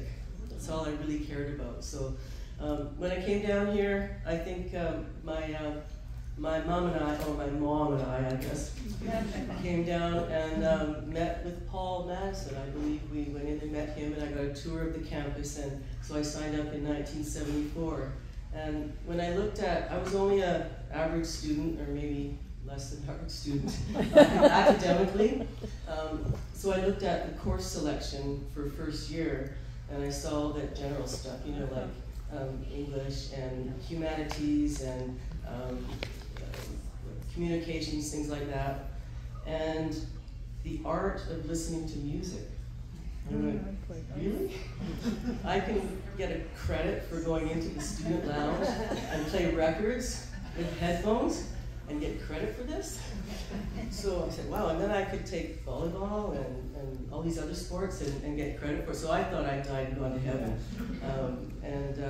The only deficiency was that I was really bad in math, and I flunked math in high school. I blamed it on the teacher, but I really didn't get it. So when I did the entrance exam, I flunked the math part. But they were very lenient, and I had to take a remedial course. And I remember my instructor was a woman who was a local farmer somewhere, and it was some more practical math. So she came in one day with a big sack of apples, and the lesson was figure out the probability of how many are good apples and how many are not good apples. So, oh no, that's kind of weird. And the other assignment we had was, I guess the local pizza parlor had this kind of crust, that kind of crust, this kind of sauce, that kind of sauce, this topping, that topping. Figure out the combinations you could order. So I thought, okay, well that's a good way to approach math. So I ended up getting the math credit and then going on. Working in a pizza parlor. And I never did work in a pizza parlor, but I think about that every time I go to a pizza parlor.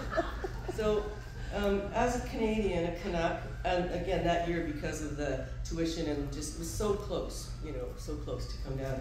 There was a whole bunch of Canucks, and so we sort of stuck together. And the first thing we noticed was that the beer was really cheap.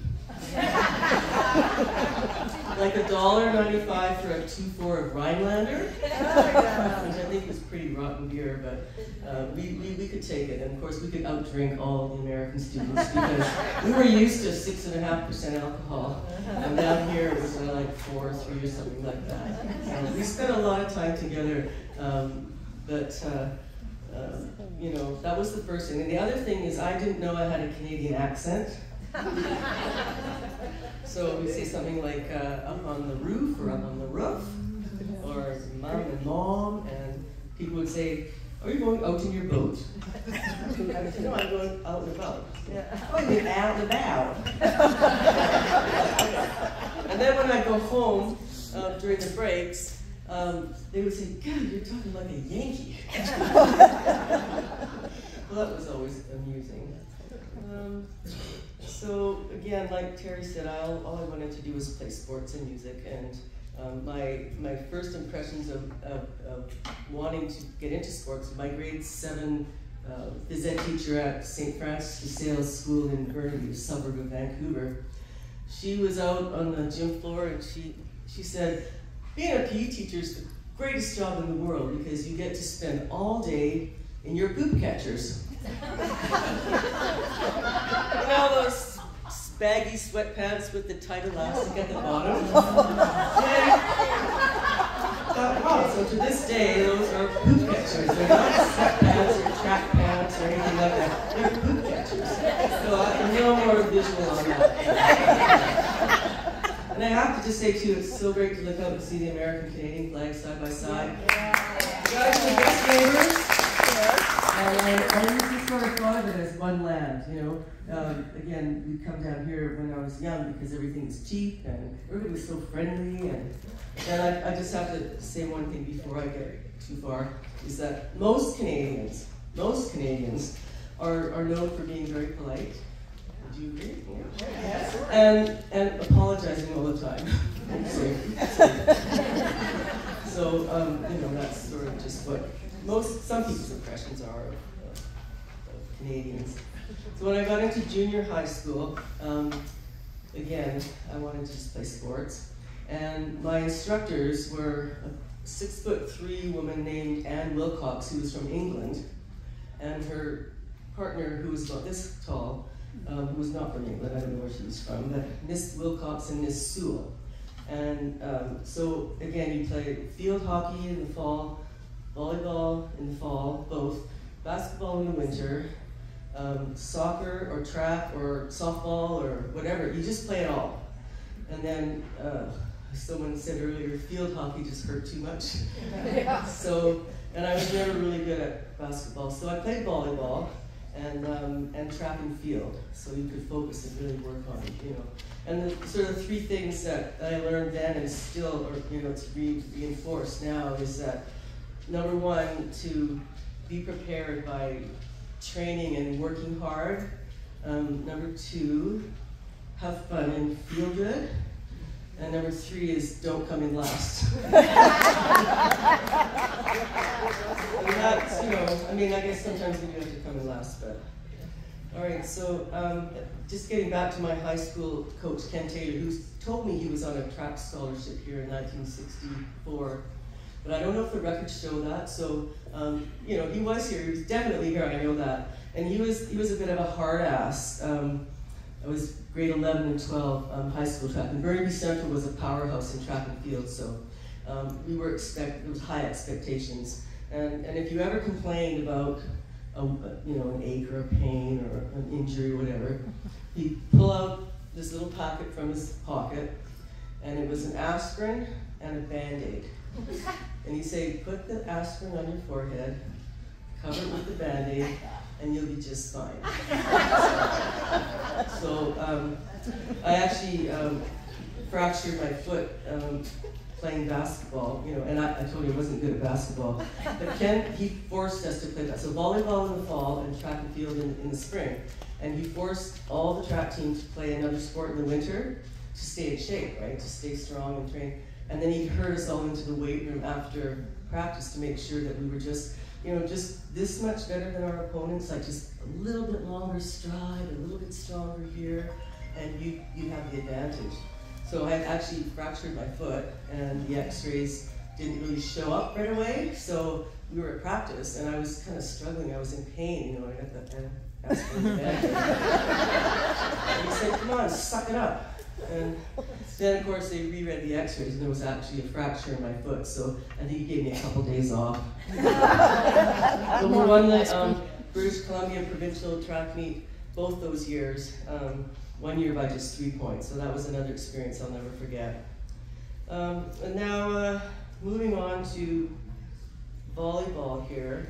I had Linda Goodrich, Kathy Knutzen, and Rich Huntoon as my coaches. And Terri was the setter, and Patty was a setter. And actually, I think like 7 out of 10 players are here from those years. And it's just been great to look at the pictures, and I think we're all doing pretty good. But there was this, you know, volleyball, okay. So it's, you know, serve, bump, set, spike, right? Or serve, dig, remember that, dig, volley, smash, or kill, or something like that. There was all these different things. And then one day we're playing a game, and you know, I was a power hitter, so I was, you know, I was kind of moving to the right, to the power side a lot. And so people kind of got on to your tricks, right? And so we're in the heat of the game, and it's bump set, and someone yells, "Dink! Dink!" Patty and I go, "Where?" Okay, I apologize already. Like, a dink to us was not a volleyball move, it was something else. And they told us, those soft dinks are really hard to get up.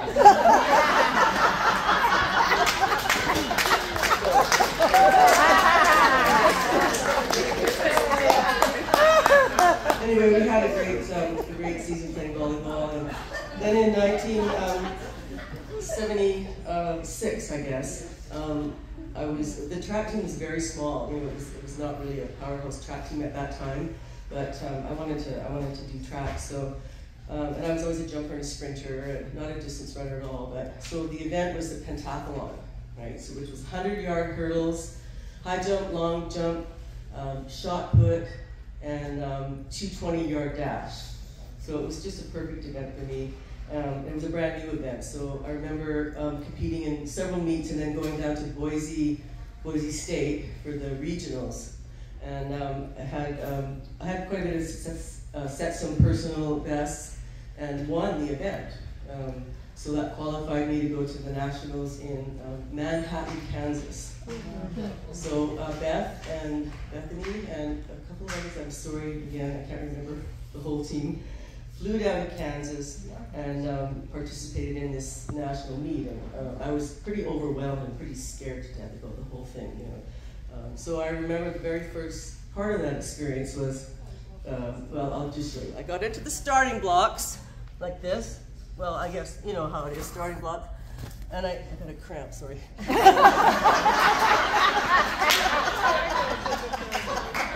I look up and there's this athlete beside me. She's got legs up to here. I'm going, oh shit. And I look over here and there's another athlete there. And I go, oh my God, I'm going to get killed. But I didn't get killed, and I didn't actually come in last. It was, I think it was like close to the end, but I didn't come in last. So that was another unbelievable experience that has just stuck with me. And so then let's get on to the third and fourth year education classes with Dr. Klumpner. All right. I mentioned one of my other coaches was a bit of a hard ass. Yeah. And I learned so much from Dr. Klumpner, and I had the privilege, Patty and I, coming down a few years ago and staying with him at his beautiful house there in March and visiting everyone. Well, he insisted that your lesson plans were planned down to the minute, remember? Mm-hmm. Yeah. Okay. And if you miss one thing, then you have to do it again. And that came in really, really handy. I mean, it was absolutely essential for teaching. So, but I want to ask you, Dr. Klumpner, my first year teaching in Dawson Creek, which is mile 0 of the Alaska Highway, the idea was if you had a degree, you taught. It didn't matter what class came up. So I had grade 10 boys phys ed, and I was only 21, and I had a student who flunked PE several times who was 18. And then, so grade 10 boys phys ed, grade 11 girls phys ed, and general business. Remember I flunked math? Well, that was like reading one chapter ahead of the students every time. And that went okay. So tell me, what would you do then on your lesson plan? It's all worked out perfectly. And your student in the grade 10 boys class is not there on time. You're ready to start. Come on, ready to start. And he said, well, I rode my horse to school and I had to deal with him. So that threw off the whole lesson class. And then what would you do if half your girls' PE class comes into class after lunch, right after lunch, and the unit we're working on is gymnastics. Half of them had smoked some weed at lunchtime. And we're doing trampoline that day. So, okay, what do you do, okay? We can't do the trampoline. We can't do the balance beam. I guess it's floor exercises today. Anyway, I lasted about 7 years off and on in the education system, teaching school and coaching everything. Volleyball, basketball, track and field, and all the clubs and the other things that teachers do. It's not just, it's, you know, like I had to do the disco dance class, you know. Back in the 70s, it was staying alive, and we had a club. And so after 3 years, after teaching and coaching everything, kind of burned out a little bit. So we left the profession for a while and came back, traveled a bit, I got married, came back, and then I was sentenced to 3 years at the junior high school. Again, even though I didn't stay in the school system, I coached volleyball when my daughter was in high school in Pemberton. And like I say, those lessons and skills just stay with you forever, you know, whether you realize it or not. And I'm thankful for, you know, for being here and having that experience. Because my high school friends and people I knew at home were really unhappy at UBC and Simon Fraser, and it's too much like school. We never got away. There's nothing new. There's nothing different. And they were flunking out after a couple of years. So it was, I think, a real privilege and surprise that, you know, I enjoyed it so much and was enjoying it seemingly more than they were. So, okay. I guess the other things about being up north was I got to experience 40 below, which is the same on both scales, isn't it? Here and there, yeah. You know, it's 40 below, you know, and the northern lights. You know, I'd never really been up north, so that was a great experience. And I guess today, well, I'm retired now. I worked for a resort design company for about 25 or 30 years, but I still coach and I still teach.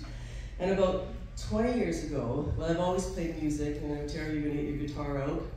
Carolyn, you're gonna get your drums out, and everyone else, maybe next time we meet, we'll be able to have a little, you know, jam and a rock and roll session.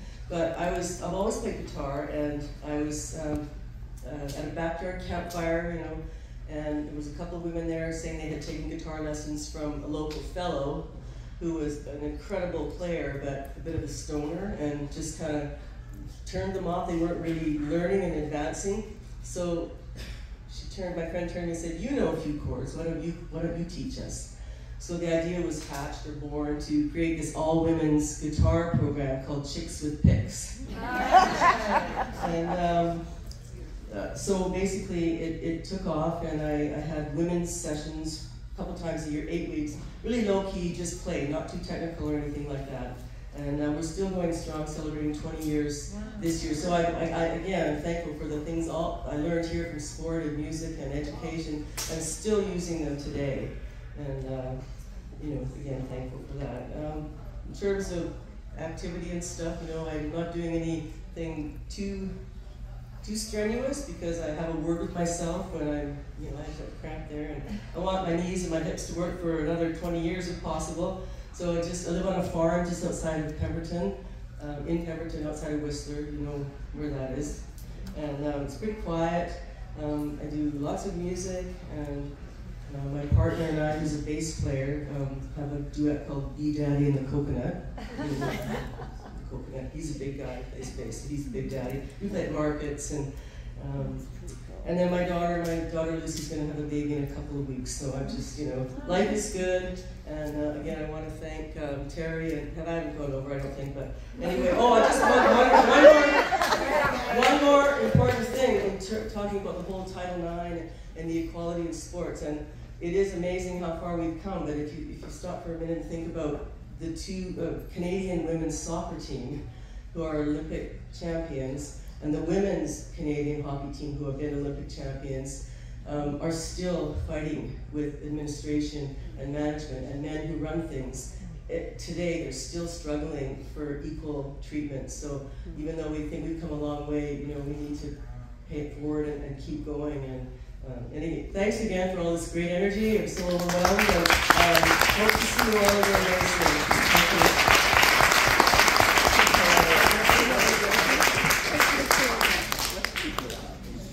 Of course, I put the kid that has to catch a ferry. Excuse me, I'd like to introduce myself. This is Bethany Ryals. I had the most amazing conversation with her. Actually, I listened. She talked for 90 minutes a couple weeks ago. Good storyteller. I know she won't do it in 8 minutes, but she'll try. She'll try. Actually, I have 1 minute because I'm making up for lost time here. But I think, you know, there's 4 times in my life when, yeah, I know, right? Ooh, got to touch it. There's 4 times in my life when federal legislation and policy really affected me very personally. Where are we now? Title IX, affirmative action, don't ask, don't tell, and DOMA. And Title IX, we have, you know, just exhausted this weekend. But my very first lesson, senior in high school, you know, I didn't care about selling that last damn cookie and getting the t-shirts and putting the tape numbers. All I cared was we finally got to play. Yes. You know, and I played with my brothers and I'd done all these things and I went, yes, it's my turn, I'm 17, yeah, right? So there were rules and I didn't understand that there were rules. And the way I played basketball with my brothers on the driveway was, frankly, it was, you know, flagrant fouls. And I'm sorry about that because, you know, I really thought grabbing people and throwing them around was great. And if you had Diane on your team, it really was. You could put her in and, you know, you had a bruiser, special mission for her. So, you know, I get out of high school and I'm just thrilled to get to play. And my high school girlfriend, Robin McMahan, has been up here for a couple of years and she's on the swim team, which that's the first time I've heard that word so far this weekend. But she was on the swim team and maybe someday you'll get to tell that story. But she swam forever and we were actually on the same swim team when I was 10 years old and she was 13, but she didn't blend then, but it was okay. So I turned out for field hockey. Evelyn Weissman, wonderful English, purple parka down to her knees, down the sideline. Run, gals, run! Play intelligently, gals! Play intelligently! And I have my stick and I'm like, play intelligently. What does that mean? You know, it's still beyond me. So I turned out for basketball, and Linda, which is, of course, the goddess of basketball.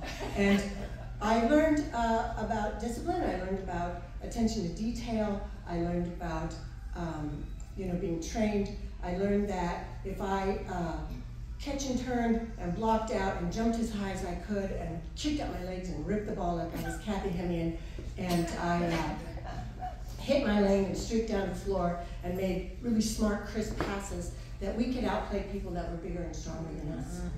And my only one regret about that is I got so good at catch and turning, and when I did guard Jennifer Gray, she never got out of the center circle of the court.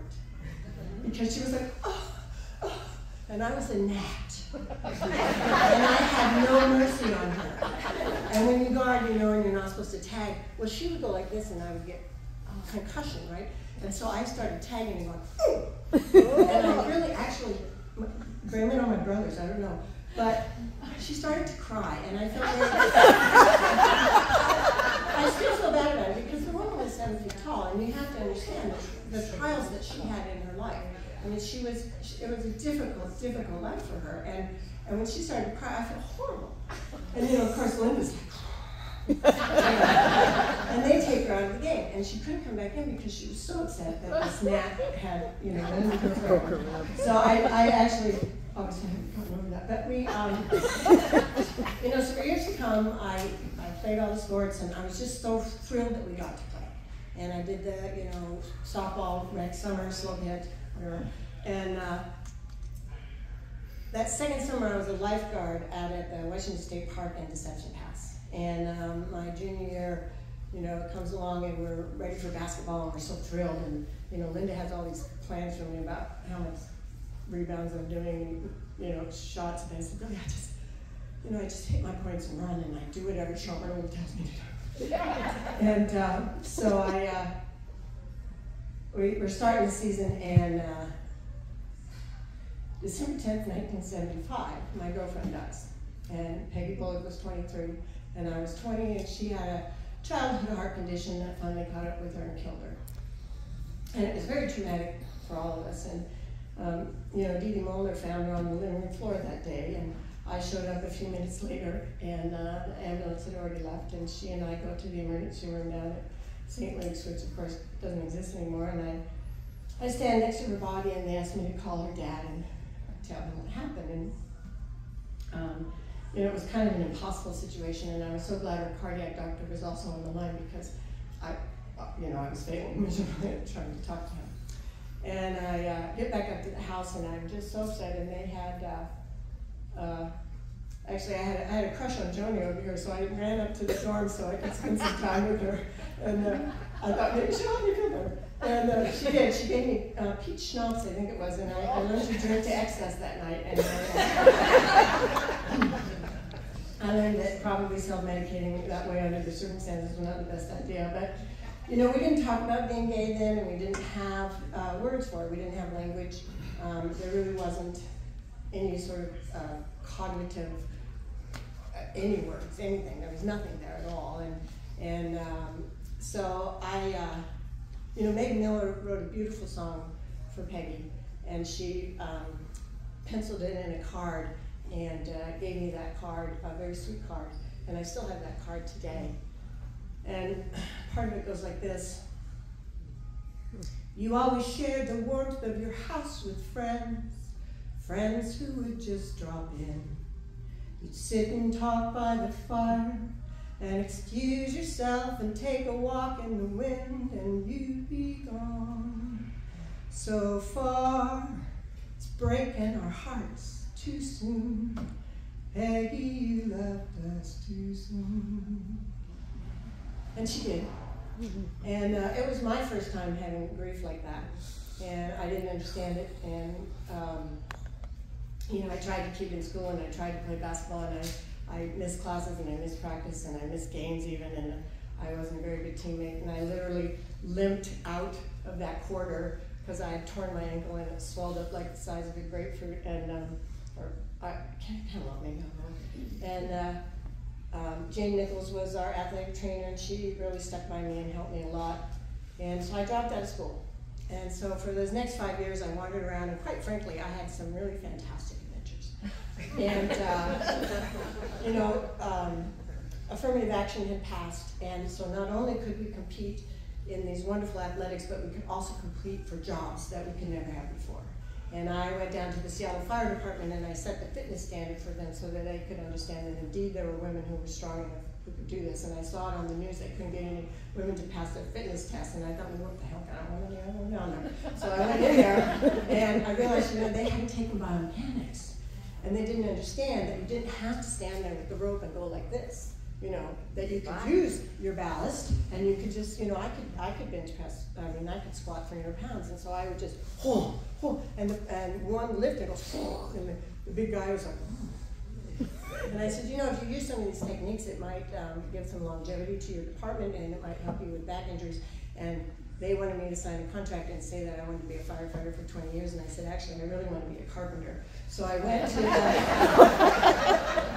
to the Seattle local, and I signed up for their apprenticeship program, and I became a carpenter. And I worked as a carpenter on and off for years, actually. And don't tell my wife, but I still do carpentry things, and it scares her to death. So my girlfriend during that time was Vicky Canzeri, and she's here, and she was a professional racquetball player. And racquetball in the 70s was huge, and she was #1 in the country, and so we would travel around these tours, and by the way, her birthday's tomorrow, so happy birthday tomorrow, Vicky. And we would go to these tournaments, and we trained together, and we trained all the time. And I loved to run. I was a runner. I just was driven to run. I was born with these legs.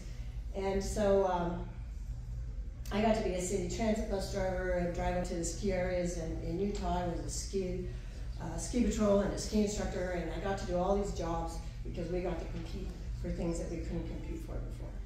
And my mom kept saying, well, are you going to graduate from college?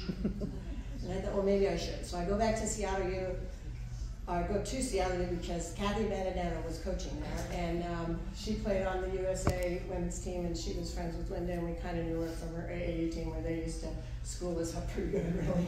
And so it was a delight to play with her. It was a delight to be back in college, and it was sort of funny because some of the girls that were on that team, they were 18 and I was like 24, and I had babysat them back in high school, which I was like, oh, CJC.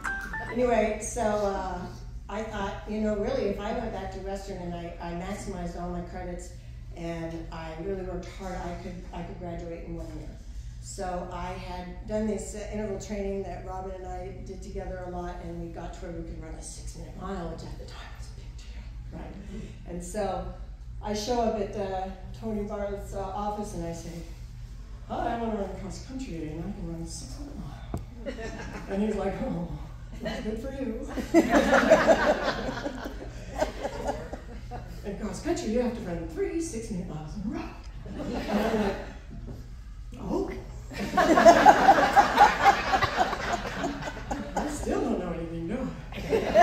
So I'm 25, he's 22. The rest of the team is, 18 and 19 years old, and I'm like, I'm mom.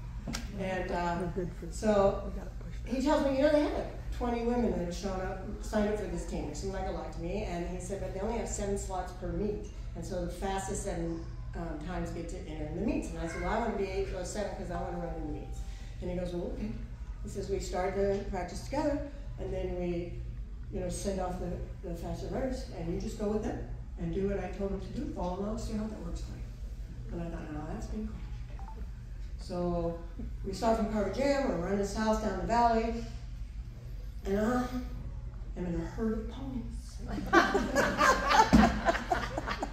And I'm looking around, and it's this crisp fall, sunny day, and we're prancing along, and laughing, and talking.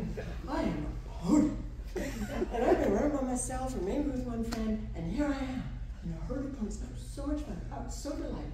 And we do our warm-up, we're like a mile or so down the valley, and at one point, Tony waves off the other runners, and I am not paying any attention at all, because I am a pony. And I'm having so much fun being a pony. And he's like, yo, Ryals, they're up there. And I'm like, whoa. And I sprint after them. And we're on the backside of the ridge over from Fairhaven, and there's these stairs, and I sprint up those stairs to catch them. Kind of a mistake, but I catch them, and it's steep uphill. And it's, 3-4 blocks uphill. We get to the top of the ridge, we turn right, we're going north, and we're still going uphill. And I'm sucking. 5 6-minute miles long. And I think, how dare. And those ponies, they get up and they go over the ridge and out of sight, over the crest. And I'm 2-3 blocks behind. And I think, oh Lord, maybe I can't do this. Maybe I can't really be the best athlete that I think I could be. Maybe I'm just trying to do too much. So I had 3 blocks of severe self-doubt, and lo and behold, I reached towards the crest, and those ponies had turned around and they came back to me. Oh. And they're glowing in the sunlight, and they swirl around me, and they are so kind, and they are so helpful. And they're like, come on, Bethany, you could do this. We got you. We're going to be good. Come on, Bethany, let's go. And I learned in that moment that you always go back for your teammates. And you go back for them with kindness and with encouragement. Mm. And who knew that 10 years later, I'd be standing on the back of a C-141 cargo plane on the border of, Saudi Arabia and Iraq in Operation Desert Storm. And Lieutenant Ryals would be the operations officer in charge of that aeromedical evacuation loading. And it was a nighttime loading with engines running because there was some concern that we might have incoming Scud missiles, and in case there was a sighting, we need to be able to leave immediately. And these planes we turned into hospital wards, and you could load about 200 patients. And I had been a medical technician and enlisted, and of course I had been a lifeguard and a ski patrol. So I was a middle school teacher and a coach. And, every job really comes down to being a camp counselor, no matter where you are. It's still what it is. So I'm standing on the back of that plane, and we have 200 patients that we need to get on. Some of them are ambulatory, some of them are littered, they're wounded, they're sick. And we just try to get them on as quickly and safely as we can. And those ponies came to me, and they swirled around me in that light fall color. And they said, you never leave your teammates behind. You always go back and get them, and you do so with kindness and encouragement. So I'm standing there, and I'm going, come on, we got this. We're going to be good. We're going to get you on here. You're going to be fine. Come on, we got this. And we load them all on there, and we button up that plane, and we take off safely, and we get them back home where they can get the care and the treatment that they need. And those ponies came to me that night, and they came to me many, many times over the course of that career and my other 2 careers that I've had. And you know, over the last 50 years, there's many times, I'm sure, where there's all kinds of dissertations about how sports show up in the boardroom and the classroom and the war zone and the courtroom and the legislation and whatever theater we work in. And it certainly has been true for me, like it's been for all of you. So I'm adding this story because Paul messed up his notes yesterday in his history, and he flipped through this page and didn't tell this story. And this story is Spring Track and Field 1981, and there are 4 ponies that qualified individually for nationals in the 800, and we also qualified for the 2-mile relay. And so we go to nationals, and we're driving in the van like all your stories, and we're driving, all I remember is I ate a lot of bananas, and we're driving down to California to Cal Hayward. And Tony, he was a really statistician, and he looked up all the times for all the other qualifying runners, and he said, you know, you guys qualified individually, and your times are good, but they're really not going to get you out of the qualifying heats. They're certainly not going to get you into the finals. But because you are all 4 national qualifiers, your relay is the top qualifying relay at nationals that year. And he said, you're the fastest relay out there, and if you focus on the relay, you have a really good chance to win. And I'm like, cool, let's do it. So we get there, and we won. And we won by over 100 yards. We broke the record by like two minutes. I get to run through the tape, and he said, I'm having you as a cleanup runner, not because your time is any faster, but you're slightly crazy. And if you happen to be behind, you might actually catch them. And the girl that was in the race next to us, I had raced her several times that year, and each time I raced her, I had lost by 100 yards. And so I told my team, I said, if you get me that baton with 100 yards to go, we will win. And it wasn't the fastest race I run, but it was really the smartest, because that girl I knew didn't know how to run from behind. And so I took off, and I just ran a nice, easy pace. And coming down the back stretch, my dad was there. He showed up, and he said, it looked like you were standing still. And I said, I was just sucking her in. I knew she was going to come after me with all the juice she had, and she would have no juice yet, and I had plenty for my 200 sprint, because I was a 200 runner at first. Hit the 200 mark, took off, came around the corner, went through the string, lots of pink piles, lots of screaming, stand up on the podium, we raise our AIAW national.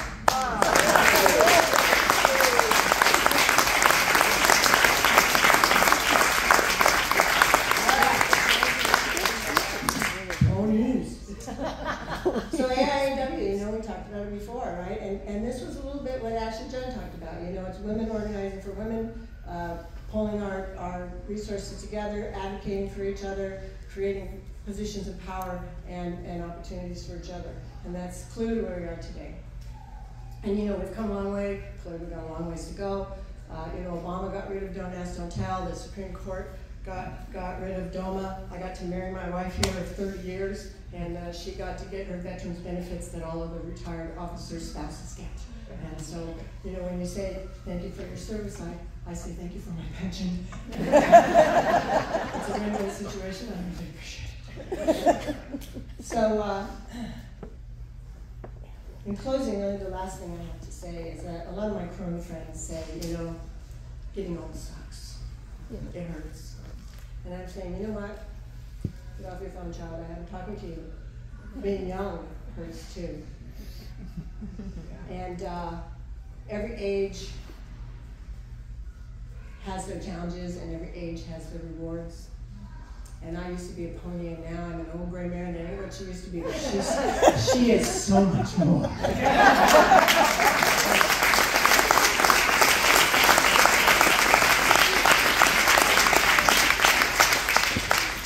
I have a chrome knee on this side, I have screws on this side, I have scars all over my body where I've been sewn together for one reason or another. And I feel my aches and pains, and I said, you know what? These are medals of honor. Yeah. These are badges of courage, and I am so proud I got to win every one of them. And I'm so proud of us that we get to play, and you know, we can do this. We got this. Let's keep going.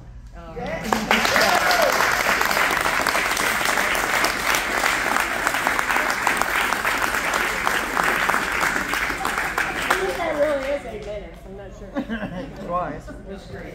Well, every one of you, long or not, you were all long. But I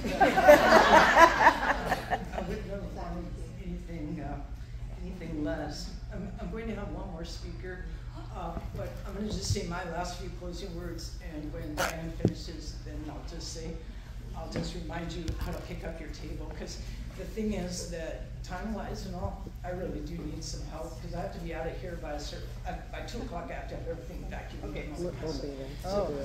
Anyway, I want to say one thing. I came very, very, very, very close to dropping out my junior year due to money and that kind of thing. And there's someone in the room here today that this is just all personal. Deb Matizak, I want to personally acknowledge you, because when I was at my absolute lowest, she let me throw a mattress on the floor in her room so I had somewhere to stay in order to stay in school. And God, I can't believe I'm doing this, but where are you, Deb? All right.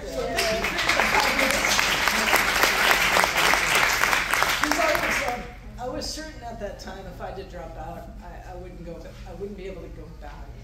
And there are a lot of people I'm learning in this same room that have those stories of not knowing where their next dollar was going to come from and all. And I know a lot of you are givers, and in response to that type of thing, I've tried to be a giver myself. And I don't think there's one thing that reaches farther than education when it comes to galvanizing the strength of our future communities and our future generations. So if you are the type of person to help students with a hand up toward higher education, please do in your own way, wherever you do it or however you do it. And I know women are pretty good givers when it comes to other women, but I just want to make sure kids can stay in school. And I work for a district that had some deep pockets of poverty for my last 7 years, the Highline Public Schools. And you know, as I tell people, poverty is not a disability.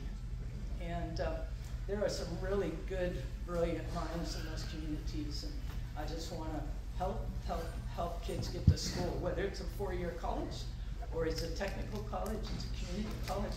I don't care. I think in my case, I learned who I was, what I was, and what I could be.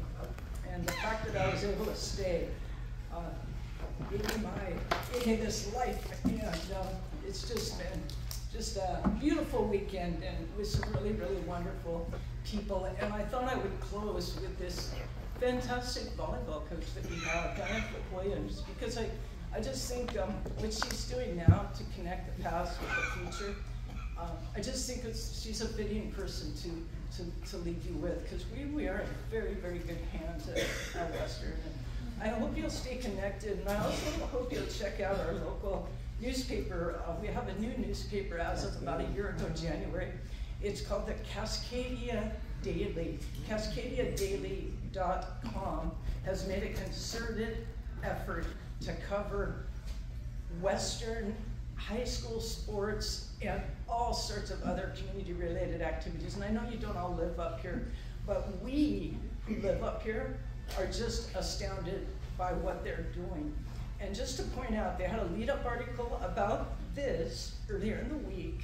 Last fall, they had a tremendous 3-part series about Title IX at 50, where they had some really good stuff about us and our programs and that kind of a thing. So I hope you'll give them a shot. They're locally funded. The publisher is a guy named Ron Judd, and if you're from Seattle area or Seattle Times reader, you know that he's just this hilarious writer and all that. He's a Western grad, and I just want to give them a shout. And I imagine there might be some coverage on this event tomorrow. They're here somewhere. So and then that you guys got that window magazine in the packing yesterday. Yeah. So Mary Jo, where are you? So look back there. That's Mary Jo. Where's Larry? So Mary Jo is Ron Judd's wife, and is also an excellent writer herself. Well, she was contracted by Window Magazine to do a bunch of those articles. And then she's also got a great sports background. Ask her, she grew up in Lake Placid. Ask her about some of her experiences. So Check out Cascadia Daily. Check out the Western website. Give strong consideration to our Hall of Fame options. And then last, I believe Nicole will be sending something out soon, but we're trying to collect your stories, and hopefully this kind of stimulated your brain. We'd like to get those things recorded. We're at 50 years. 100 years of Title IX will hit, and guess what they're gonna look back at? So it would be so cool if we leave them with way more stories than you've heard today, and I think there's gonna be some options to submit video and that kind of a thing, but anything short, long, doesn't matter. Just think about your experiences. You saw the types of stories we heard today, and you all have them. So jot them down before you forget them. All right, so I'm going to end with Diane, and then I'll probably run up and ask you to do a couple things if you don't mind. It's 1:20 now. We just got to be wrapped up at 2 o'clock. So, all right, thanks you guys. Thank you.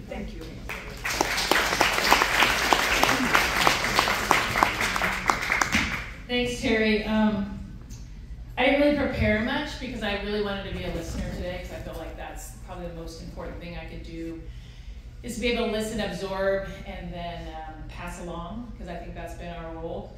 The one thing I have definitely learned is I have 8 minutes. I definitely got that. That's what I've learned. If I can count to 8, yeah. Well, you know, I didn't have the opportunity to play here at Western. I played at the University of University of Washington. Freudians. And when I got there, Mike Lude was the athletic director, and his whole thing was to kind of start the model of, you know, promoting football, because apparently women's sports doesn't bring in money. What I've kind of learned over time is if you give it the opportunity, women will bring in money. As we alluded to, you know, if the South Carolina basketball coach is making $3 million, she's still under the cap of other basketball coaches, and so that's why, you know, connecting to the past is so important to me, because we need to continue it in the future. One way I feel like is really important is we aren't the ones that are going to have the millions of dollars at Western Athletics. It's just not going to be the way it works, and that's okay to me. What we're going to do is do it one relationship at a time. And, you know, Adele spoke obviously yesterday, and I'm super proud of you, Adele. That was so awesome. But she's carrying that on. And so that's what is really important for us to do, is to make a connection one at a time.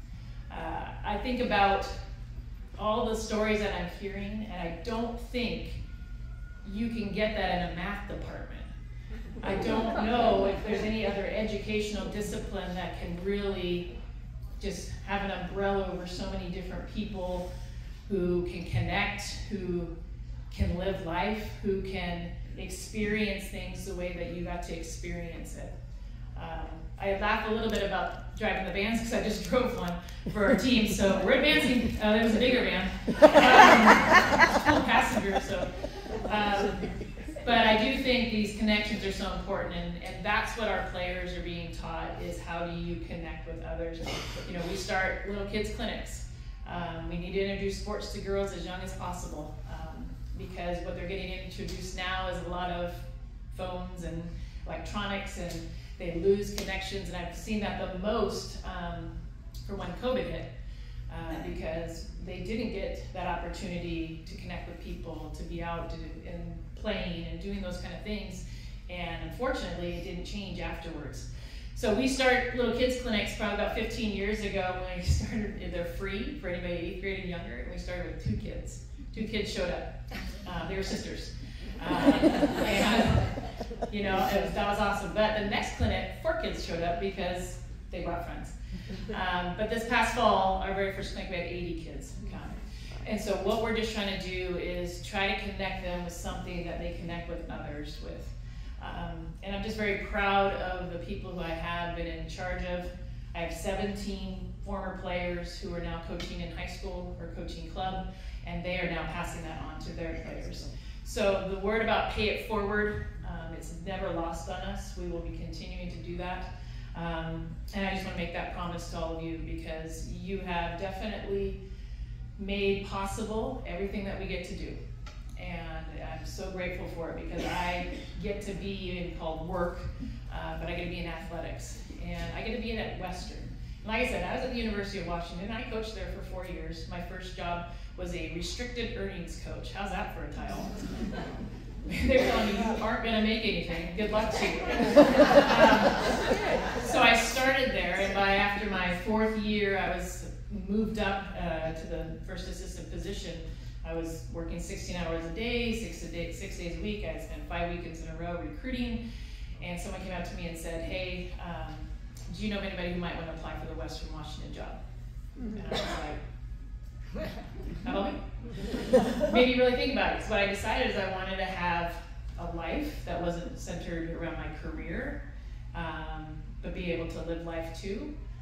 If you'd ask my wife, she said, "You really sucked at that," and you still do. But the reason why I came to Western is because I heard about Linda Goodrich. I heard about Western athletics. I heard that I could be an openly gay woman here and feel very comfortable. And so all that combined was so attractive for me to be here, what I thought was a stepping stone, and it's been my life ever since. So I'm very much a Viking, and I'm very, very proud of it. And I'm very honored to be a part of your company, to say that I'm part of Western Athletics just like you. So thank you for everything. Thank you for coming back. This was so special.